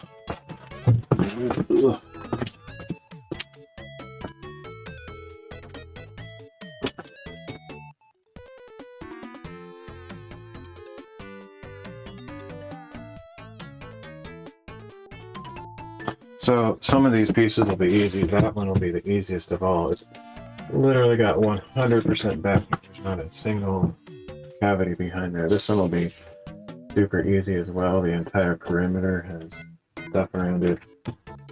The bottom of the window will be relatively easy to cut out this place for the box, which means a very fragile section right there.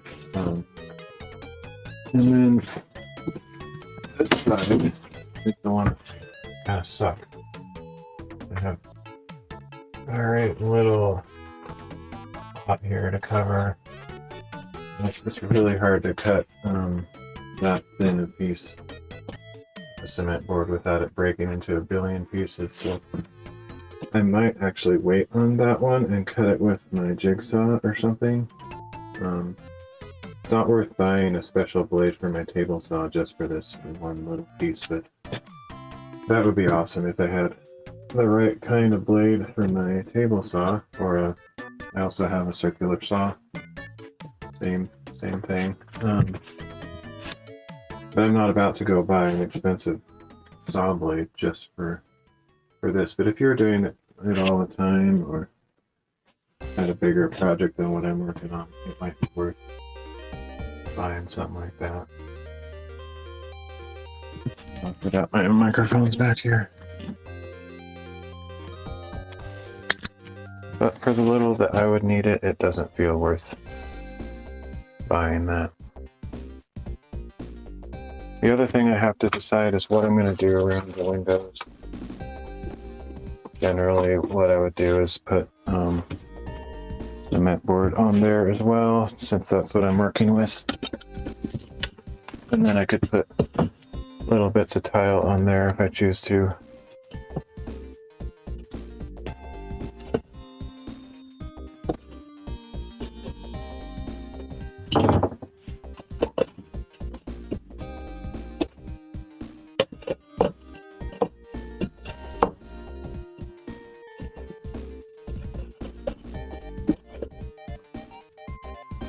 So, I don't know.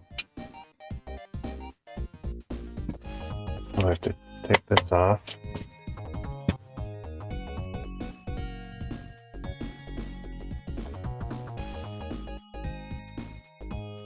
Maybe I'll start on it and just see how much motivation I have to keep going with it. See how many scraps I have too. I don't think I have quite enough scraps to do that whole thing. The other issue is I need to count my boards to make sure I have one extra board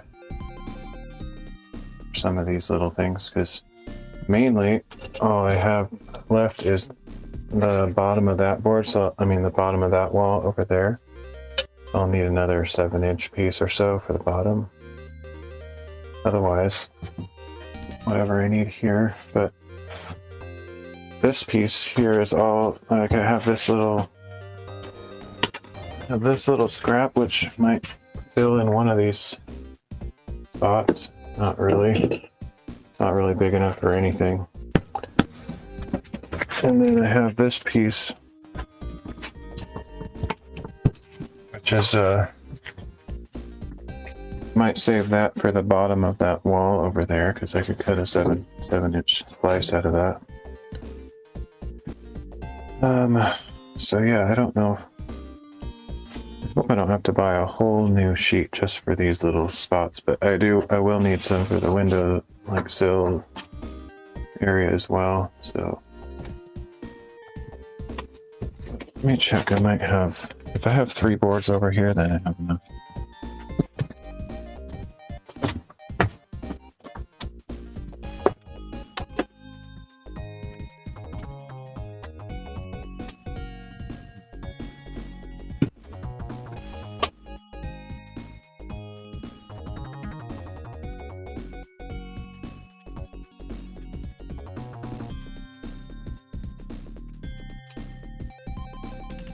Okay, nice. I have 3 boards over there, so I got plenty. I'll have a bunch of scrap left over.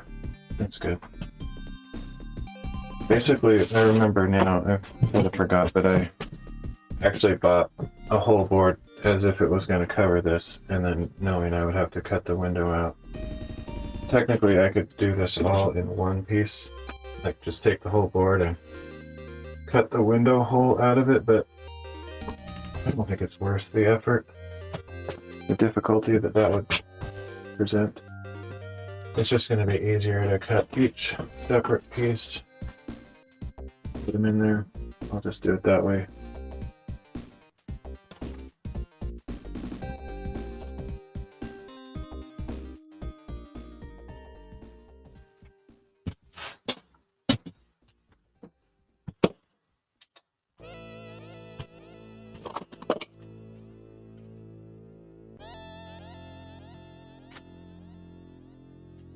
Just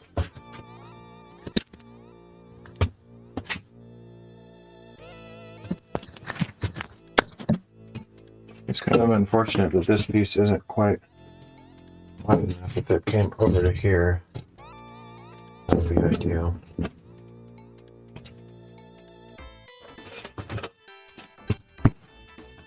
So I just gotta maximize my scrap pieces, or I'm gonna have to start into a new board anyway, because this is the only other scrap I have, and it's not big enough for this stuff around the window anyways.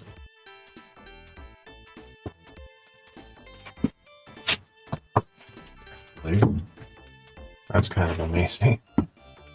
It's not quite right. Really, I should go all the way over here. That was almost there. I was like, wow, that could work there, but not quite.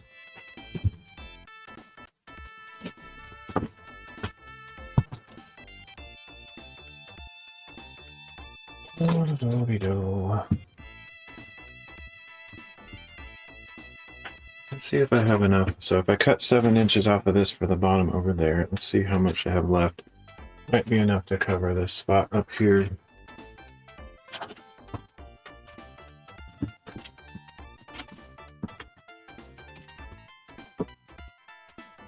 $13 inches. That's, oh man, that's so close.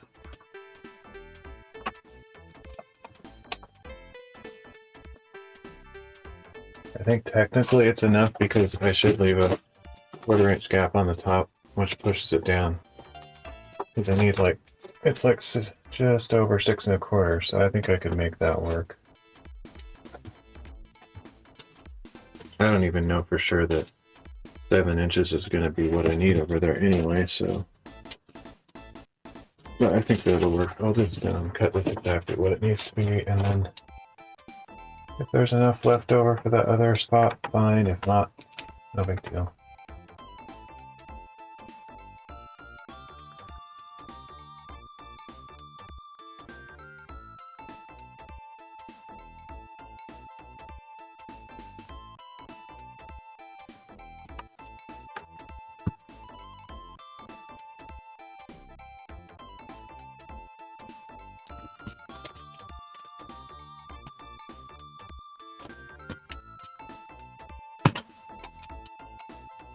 Okay, so it's 6 3/8 is the actual distance, and I'm going to take a 1/4 inch off that. So 6 and 8 I will use as my cut.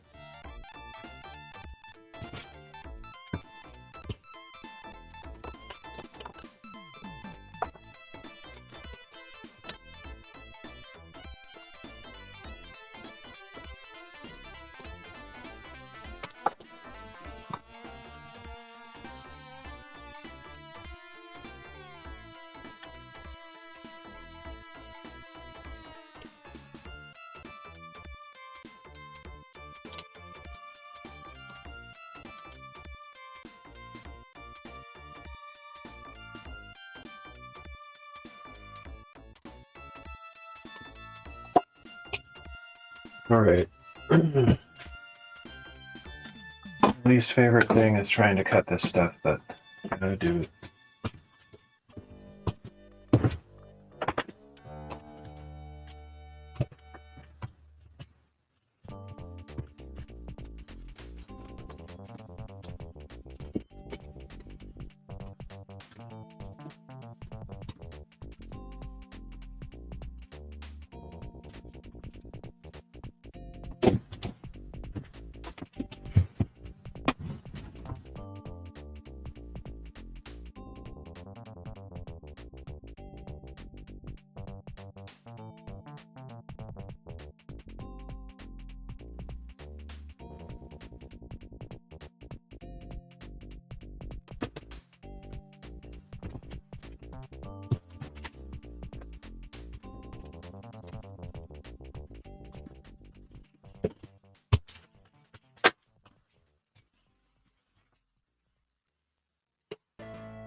Thing is getting kind of to the last bit.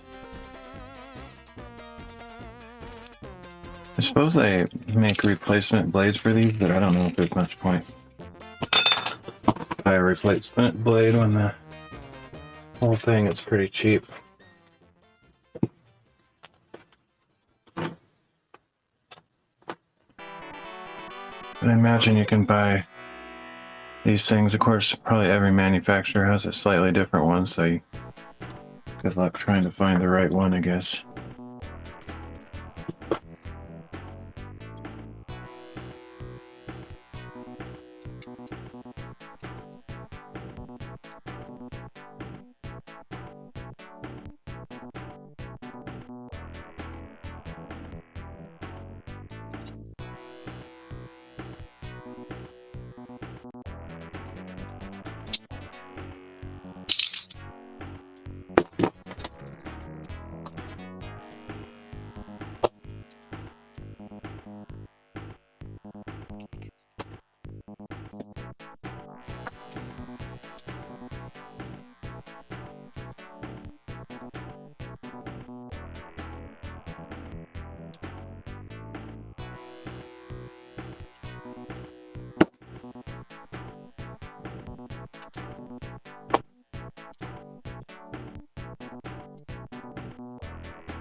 This one is not made for this kind of stuff. Too wimpy, kind of bending around, not making a straight line. I have another one somewhere. I don't know if I can find it.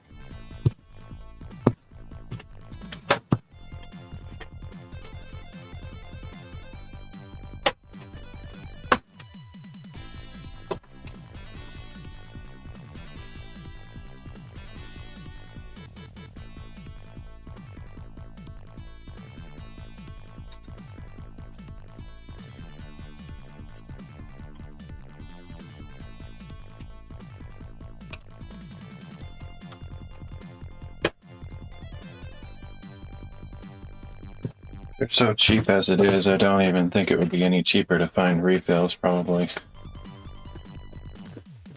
Like this 2-pack is $1.49, so they're junky ones, but that'll do the trick.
Not the best score line, got a couple of curves in it there because I was using that chunky one.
It's always a trick. The smaller it gets, the harder it is to wrangle.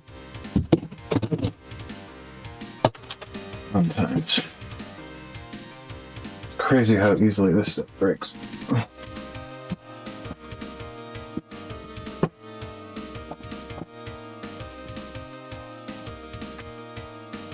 That might have already had a fault line there, like from the factory, because that's kind of weird how it just broke like that.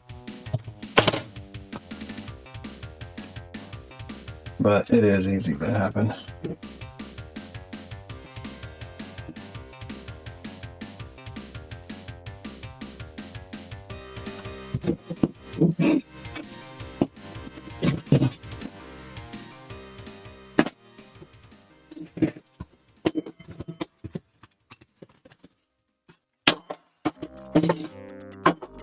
Now that it's shorter, I can do the trick that I've always wanted to do. Trying something like this. I don't know if this will actually help.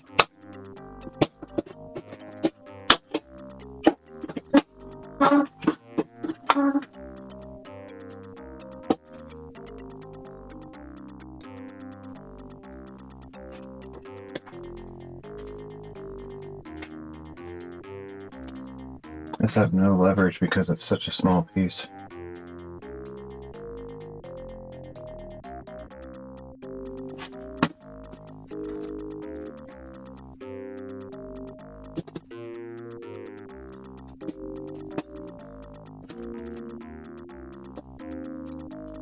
Pretty good. Other stupid brick. I don't know if this is wide enough. So, if it isn't, I'll just put them side by side. It really honestly, I don't think, this is just an opinion, I'm not an expert, I don't think it even matters, because if you put these right up next to each other and match them up, if you're putting tile over that, using thin set and whatever, it's not going to make any difference.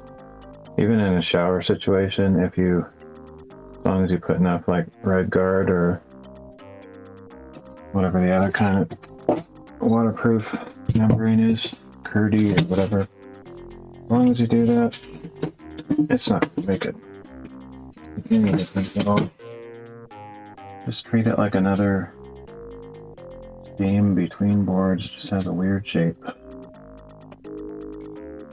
Well, it feels like a defeat in the moment. You're like, oh, I cracked it. It doesn't matter. Makes no difference.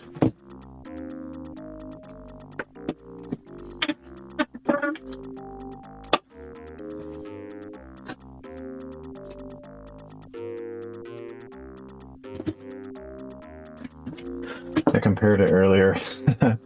One of my first streams, I compared it to snapping a graham cracker along the perforations. It's very much like that. Sometimes it works, sometimes it doesn't. Oh man, that was very fast and sudden.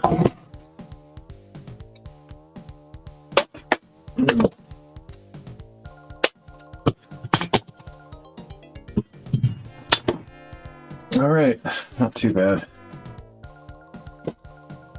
Unfortunate break, but I don't actually know for sure if that was from the factory, you know, just bumping around or getting smashed on a pallet, or if I did that just then. I don't know. Either way, it doesn't really matter that much.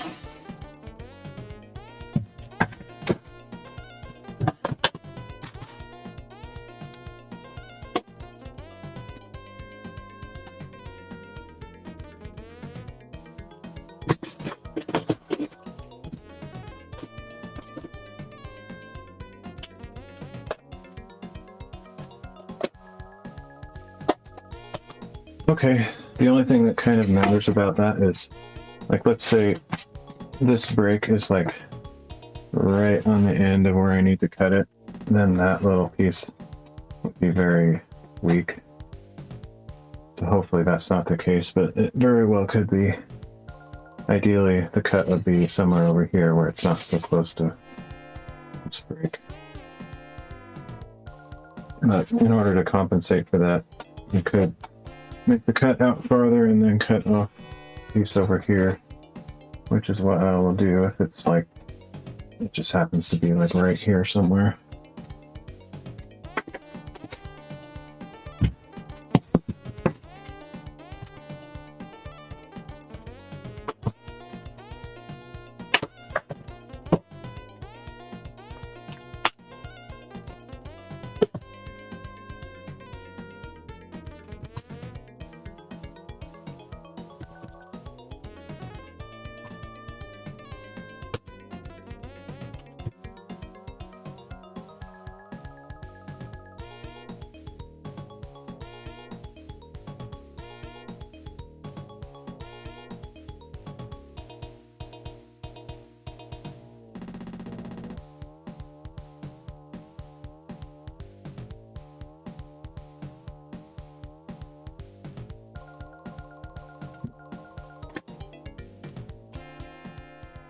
Also gonna have to deal with the stupid electrical box, which kind of sucks. That's gonna make this thing really brittle.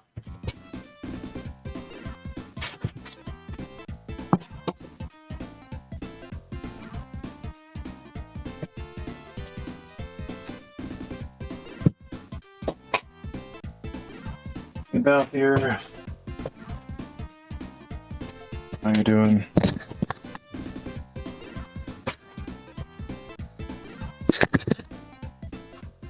Okay. Yeah. Just my luck, exactly as I thought it might be. Well, actually, you know what? No, it is. Yeah, it's kind of bad luck because that break is right on the edge. I was gonna say, it almost looked like I could just almost could cut it off right there because the piece that's over here can come all the way over to here. So there'd really just be a tiny corner missing, but I think I will do it right. Cut some off of here and cut some off the other side just to balance it out.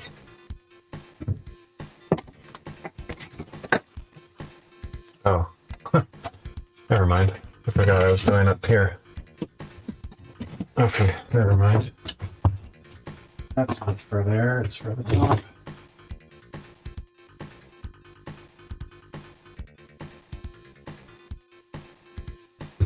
Okay.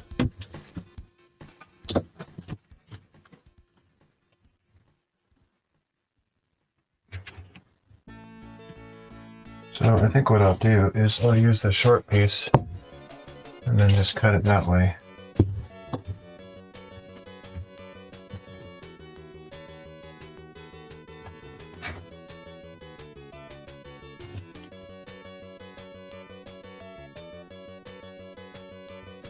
That should work.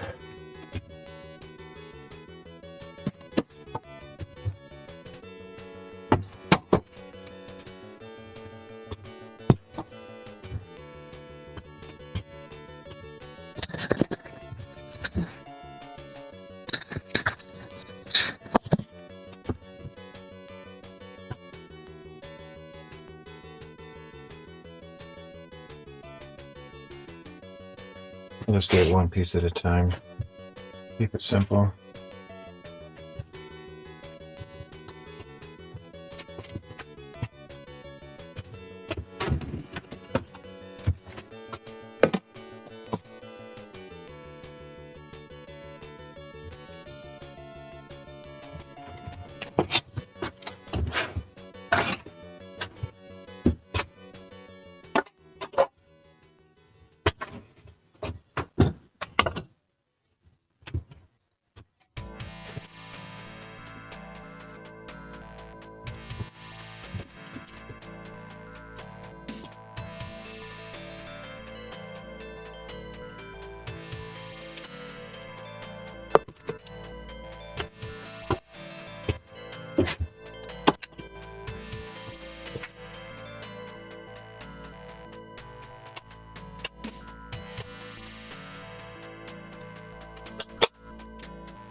And because I got full coverage, I can put the screw holes wherever I want.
Alright, so I'm going to use just some kind of straight edge, doesn't matter what.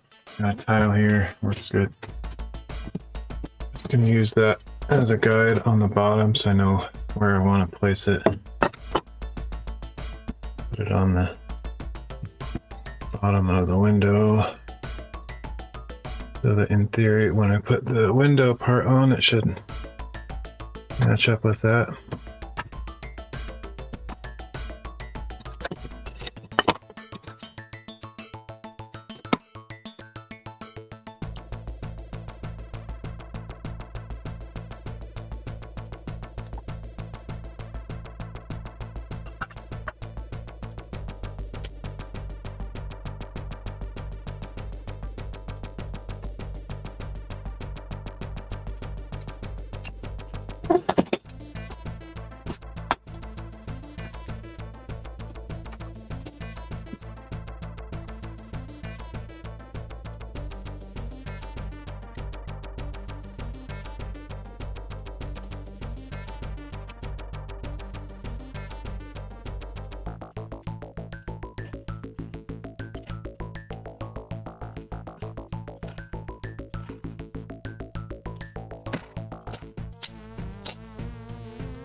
There we go.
Perfect.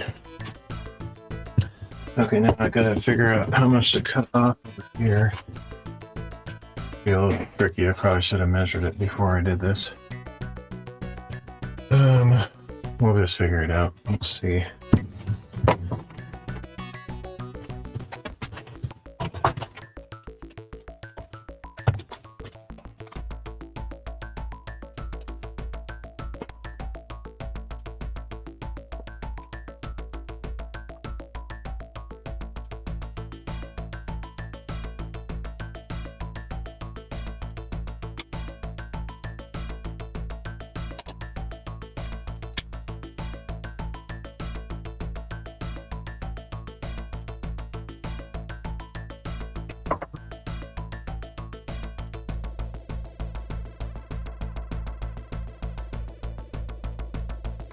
About 17 5/8, just a little bit more than that.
Because this edge, any edge that isn't factory edge, even the factory edges probably aren't 100% perfect, but since there's a little bit of crumbly random shapes here, what I can do is I can come and sand it before I put the pieces on the window that match up with them. But it's pretty close. I mean, it's right on, but if you just feel along the edge, you'll feel some irregularities that might interfere with putting the piece at a 90-degree angle to it. So I'll probably just sand that off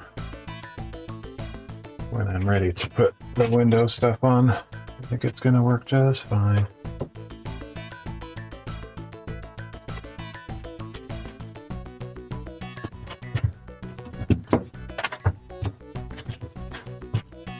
If you have an angle grinder, which I do, you can use those sanding discs that are pretty cool. These kind of things. You could just use a sanding block too, work fine. Okay.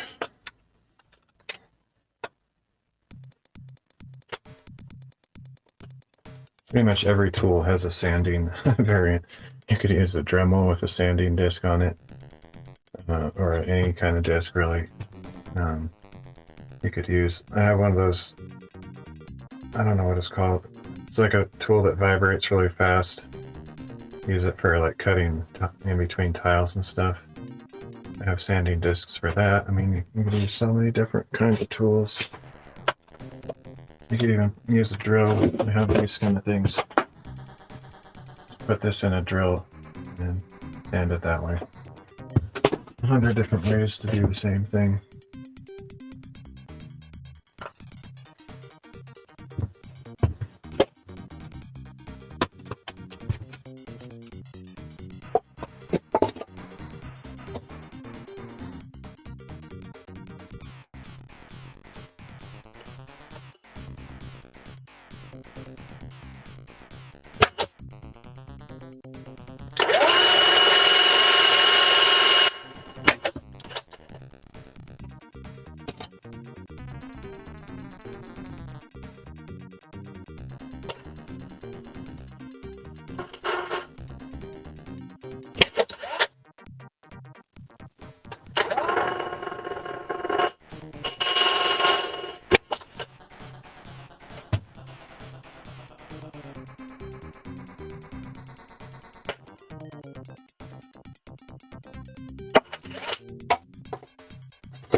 Right.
Once again, this crack doesn't really matter. You could put the mesh tape over it and put thin set over it just like it was a seam between boards.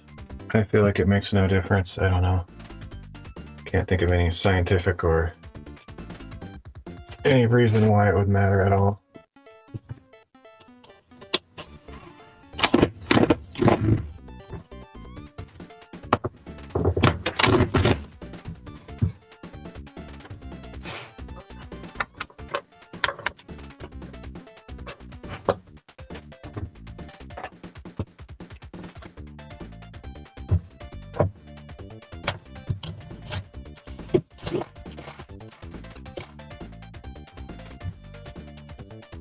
Perfecto. Oh, this is the part that I'm dreading, kind of going around this electrical outlet when I have so little stuff to work with here.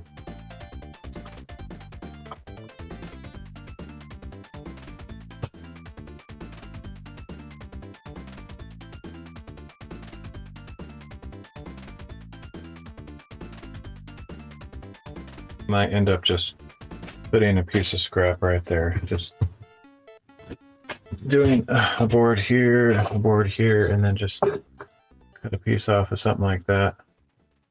Throw it in there. Because there's just no way to cut this huge piece out of the whole board without it just snapping in half anyway. It's not going to happen. So that's probably what I'll do.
Just use your imagination. Do it all the time. Like, you know, you might not think to put a straight edge on there and use clamps, but stuff like that makes the little tasks easier, and it's just worth using your imagination to come up with little tricks. Okay. This is going to be difficult. Very unlikely that I'll get this off without it breaking in a couple pieces, but I'll try.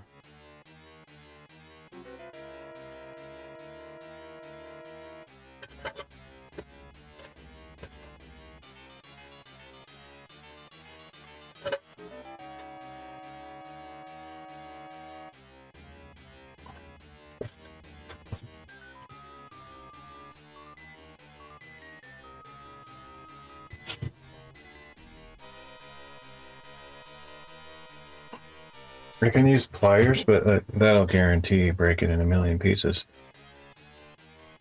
Let's see if I can manage to snap it without breaking it. It's really difficult. This is what I was talking about using the edge of a table, though. Like, if you had a bigger piece, you could just put this on the edge of a table and then push against it. I don't know. It just seems like that would work.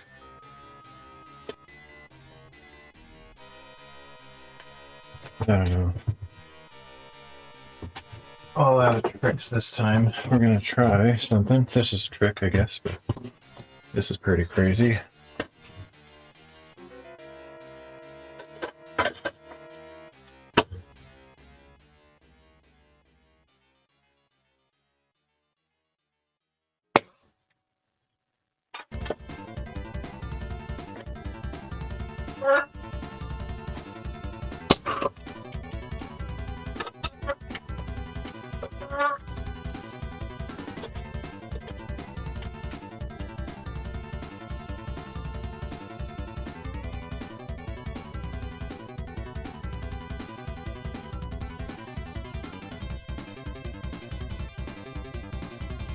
So I think if I could get 2 straight edges on this to support this weak side, I could bend that one. I think that's actually a pretty stinking good idea.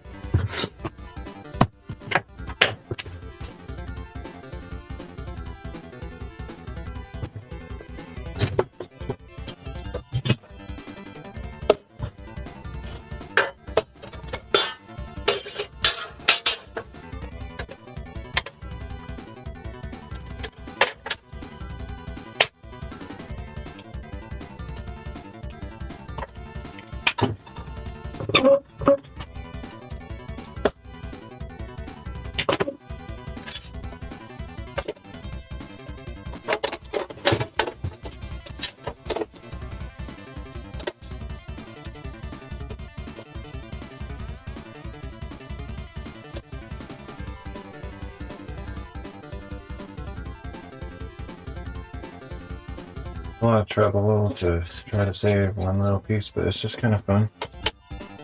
Challenge.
Don't have any good leverage to hold this with.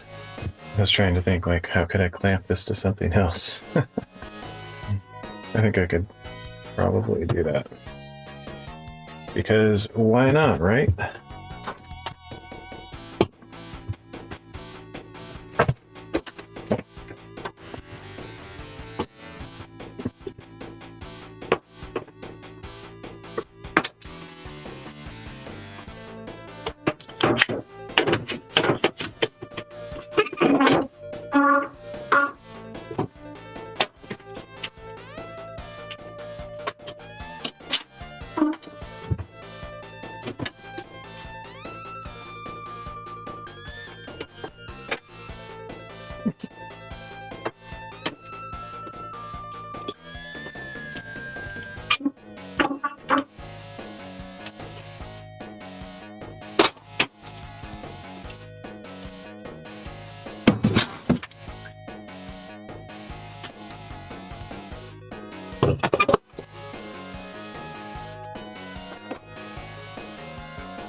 That's what I'm talking about.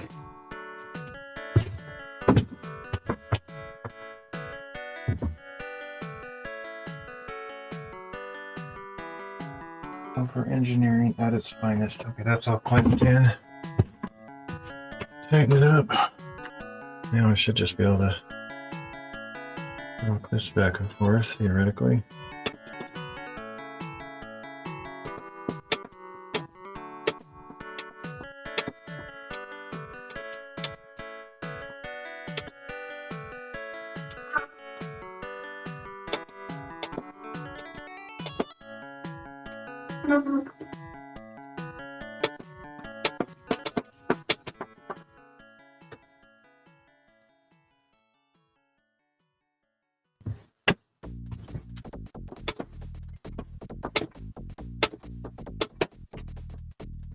That's crazy. I don't know why it's not snapping.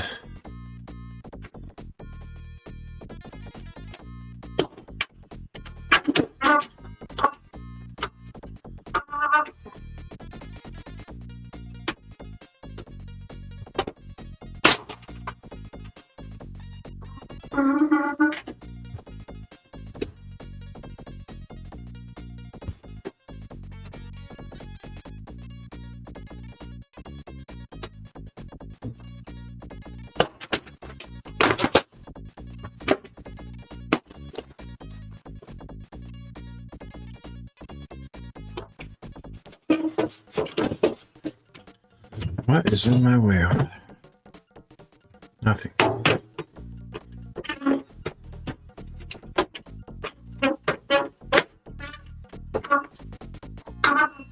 Okay, now this has got to work. I require it to work. It must work. Need another clamp like back here somewhere.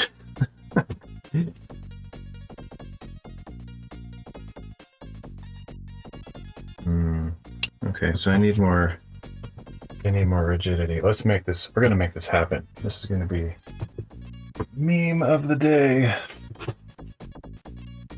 What do we got?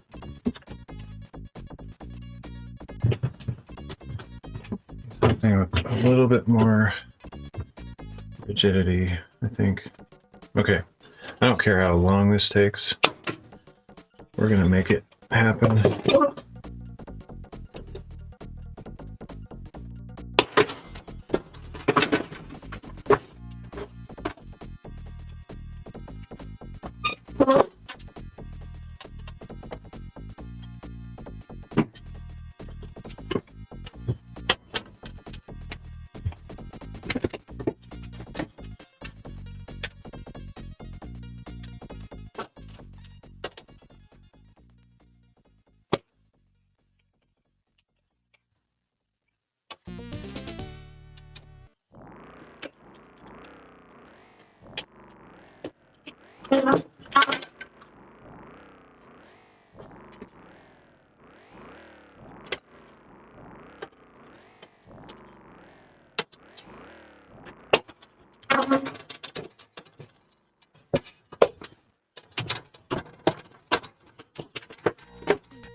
Okay, let's try it now.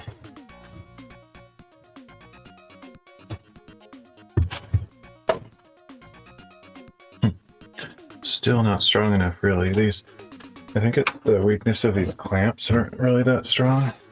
They're kind of flexible, so let's try these kinds. This is what I'm talking about.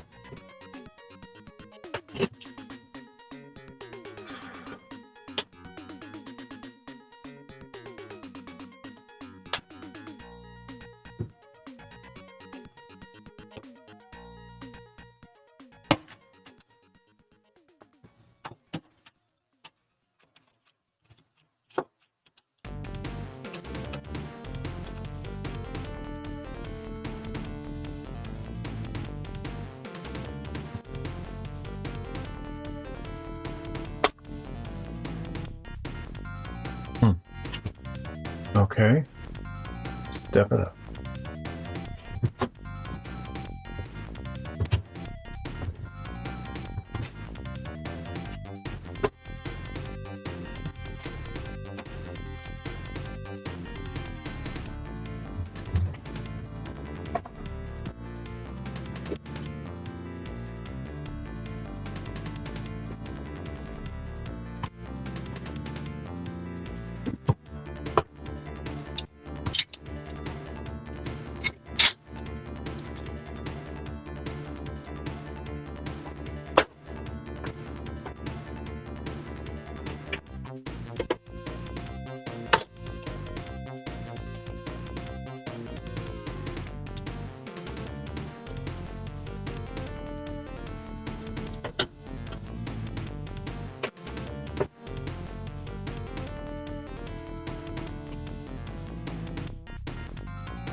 That's the least ideal mounting position I've ever seen in my life. So we take it a couple steps further. Here's what we're gonna do. We're gonna find some scrap wood.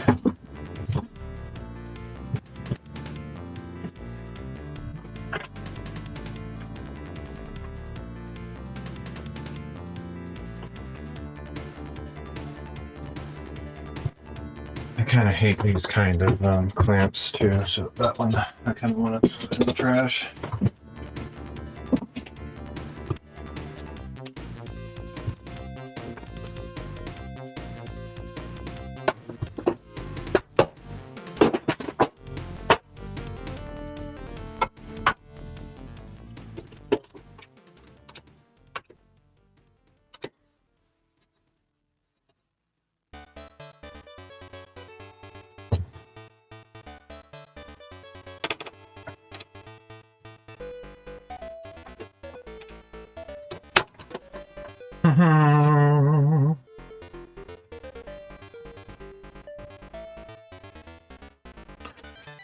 That was fun and pointless.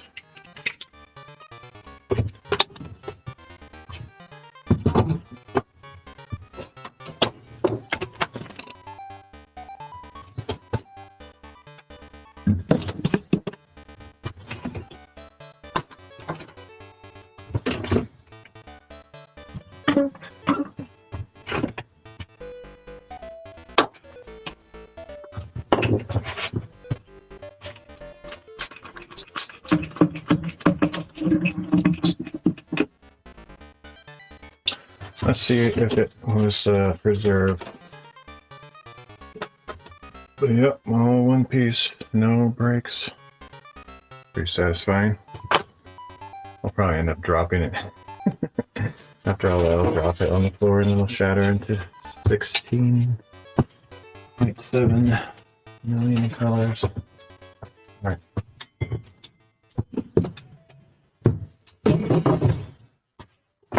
Technically, I could actually use that piece right here if I wanted to. So maybe it was not all in vain.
Back to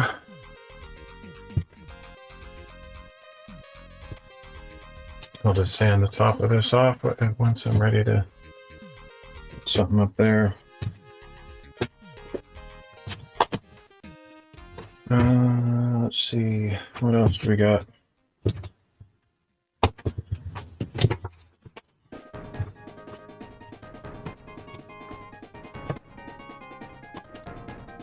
That will work there, is nice.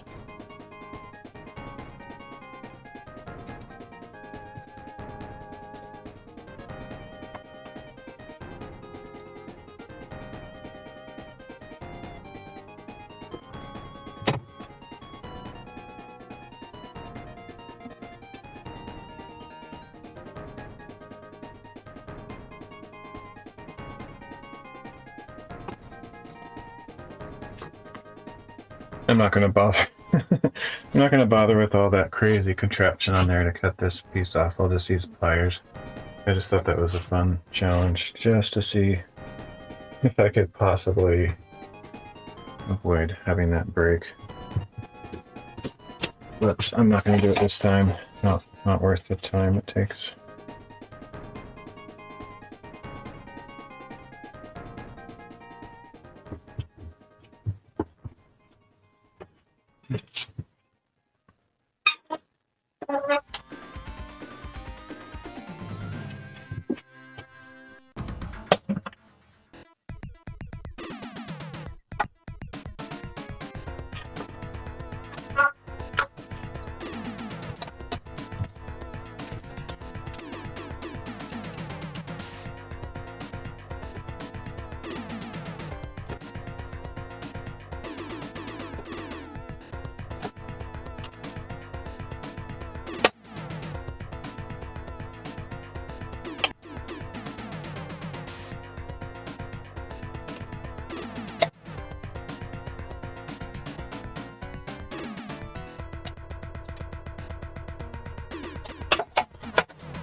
Here's what normally happens when you try to break a little piece like that. I mean, I could get lucky, but I think it's going to come off in pieces.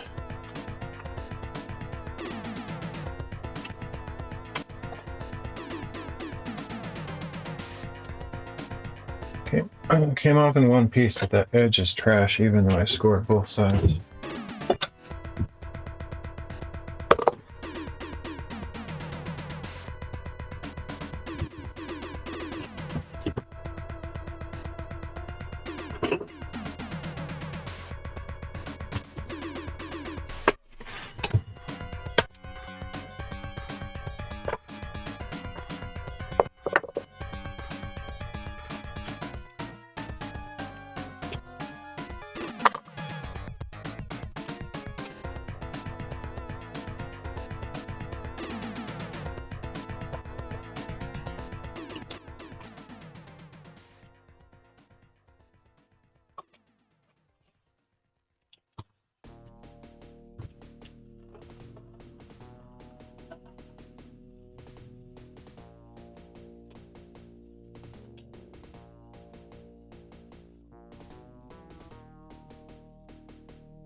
That's just pure silliness.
Good enough.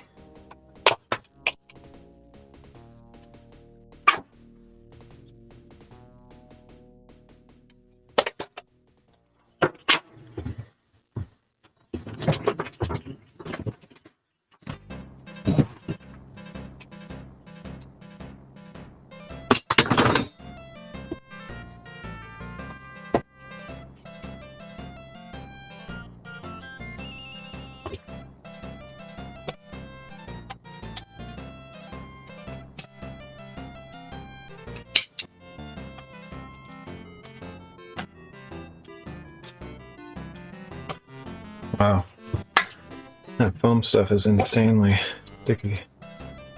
Oh, there's a little piece of plastic it was stuck on.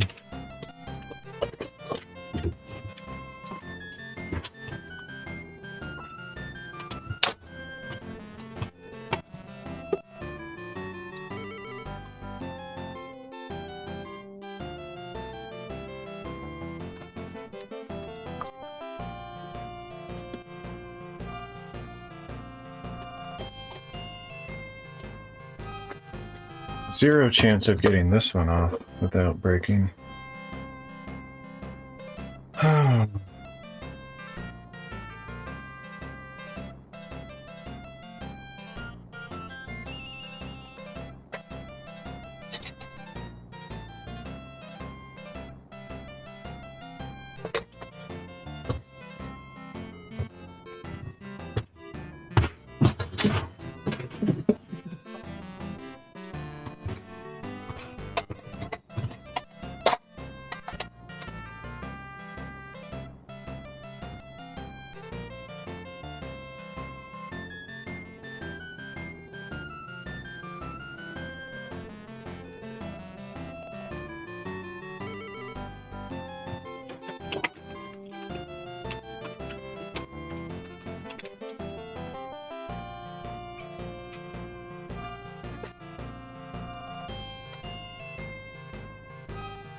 I'd like to finish this wall tonight. It was just that piece and the one I'm working on, but I don't think I have a scrap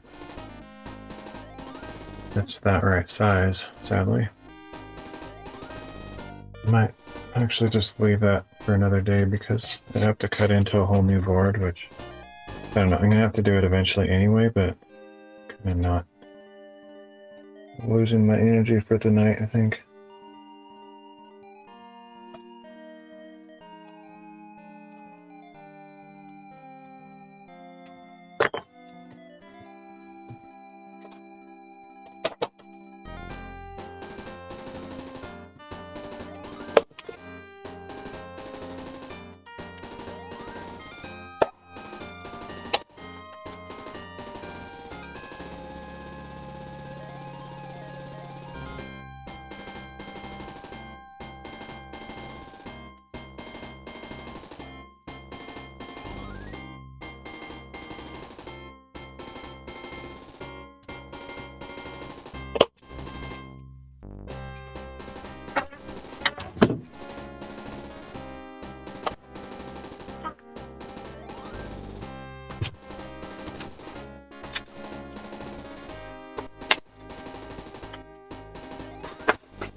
Wow, these need to be adjusted apparently, or they're just junk.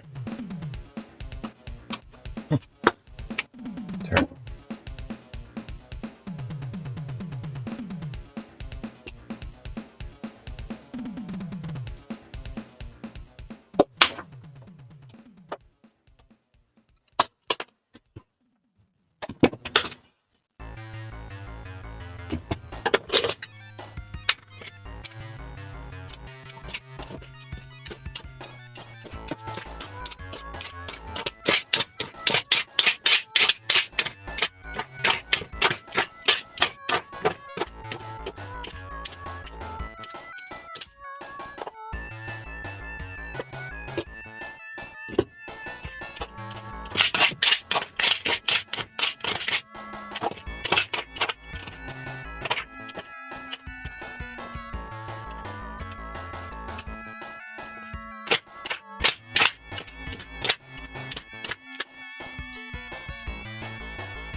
Not amazing, but good enough. As I'll sand it more properly. But this stuff comes right off if you use something like this on an angle grinder, or I think even just a regular sanding block with a rough grit would be totally fine. But got the big chunks off.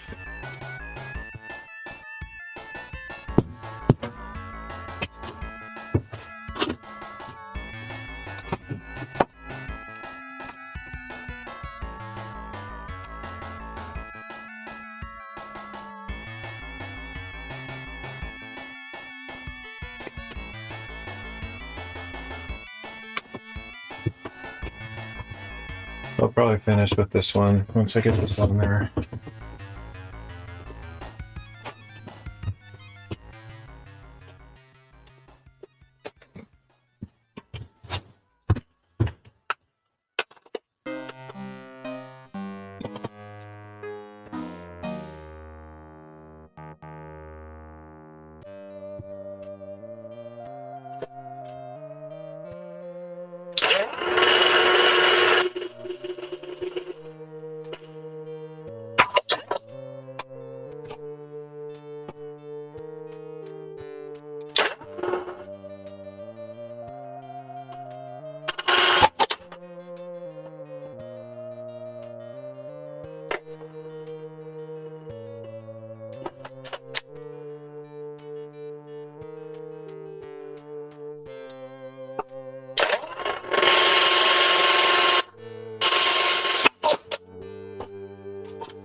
Perfecto. Guess I could do this little chunk.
Okay.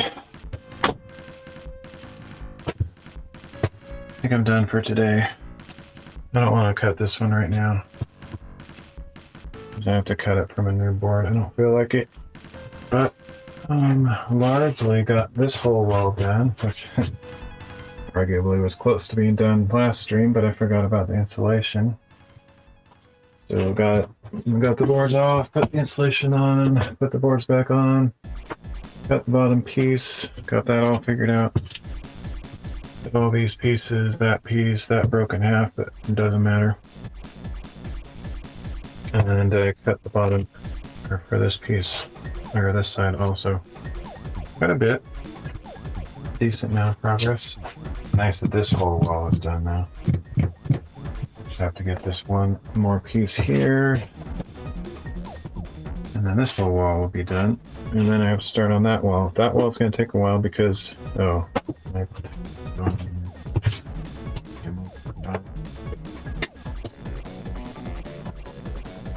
straighten it off.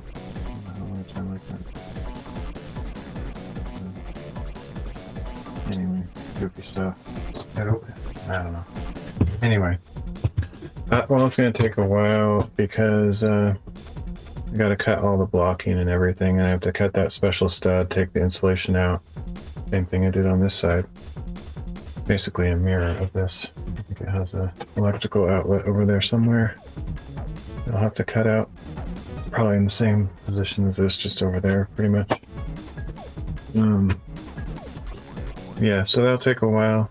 I actually have to make two special studs, one for this side of that wall and one for that side of the wall. The stud for that side is already completely ready to be installed, so that won't take very long. I need to remember to put a little bit of insulation in the gap where the two studs are kind of coming together, just on the corner. And yeah, it's getting pretty close though. I mean, all in all, probably, I don't know, 2 or 3 more streams max, I would guess. I could do it all in one day if I actually got up early and worked for a long time, but anyway, now that I'm getting a little bit more proficient at cutting these things, I can probably do it a little bit faster, theoretically. Anyway, let's just head on out, go get something to eat, and call it a night.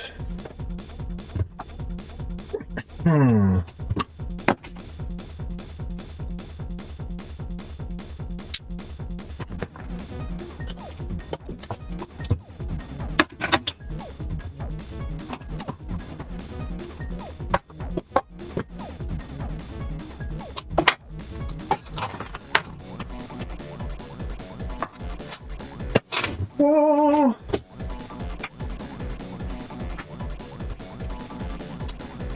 Anything I need to take in? Oh, almost forgot this. I forgot I was using that the whole time. I don't know. I think this will probably be kind of a failed experiment. Like, I wanted to try it. I'll scrub through the replay. I think it's going to suck, but... So, in the future, I'll probably have it on my shirt like I normally do, but I just don't really like it, having it on my shirt when I'm working. Anyway, we'll catch you later. Thanks for joining me.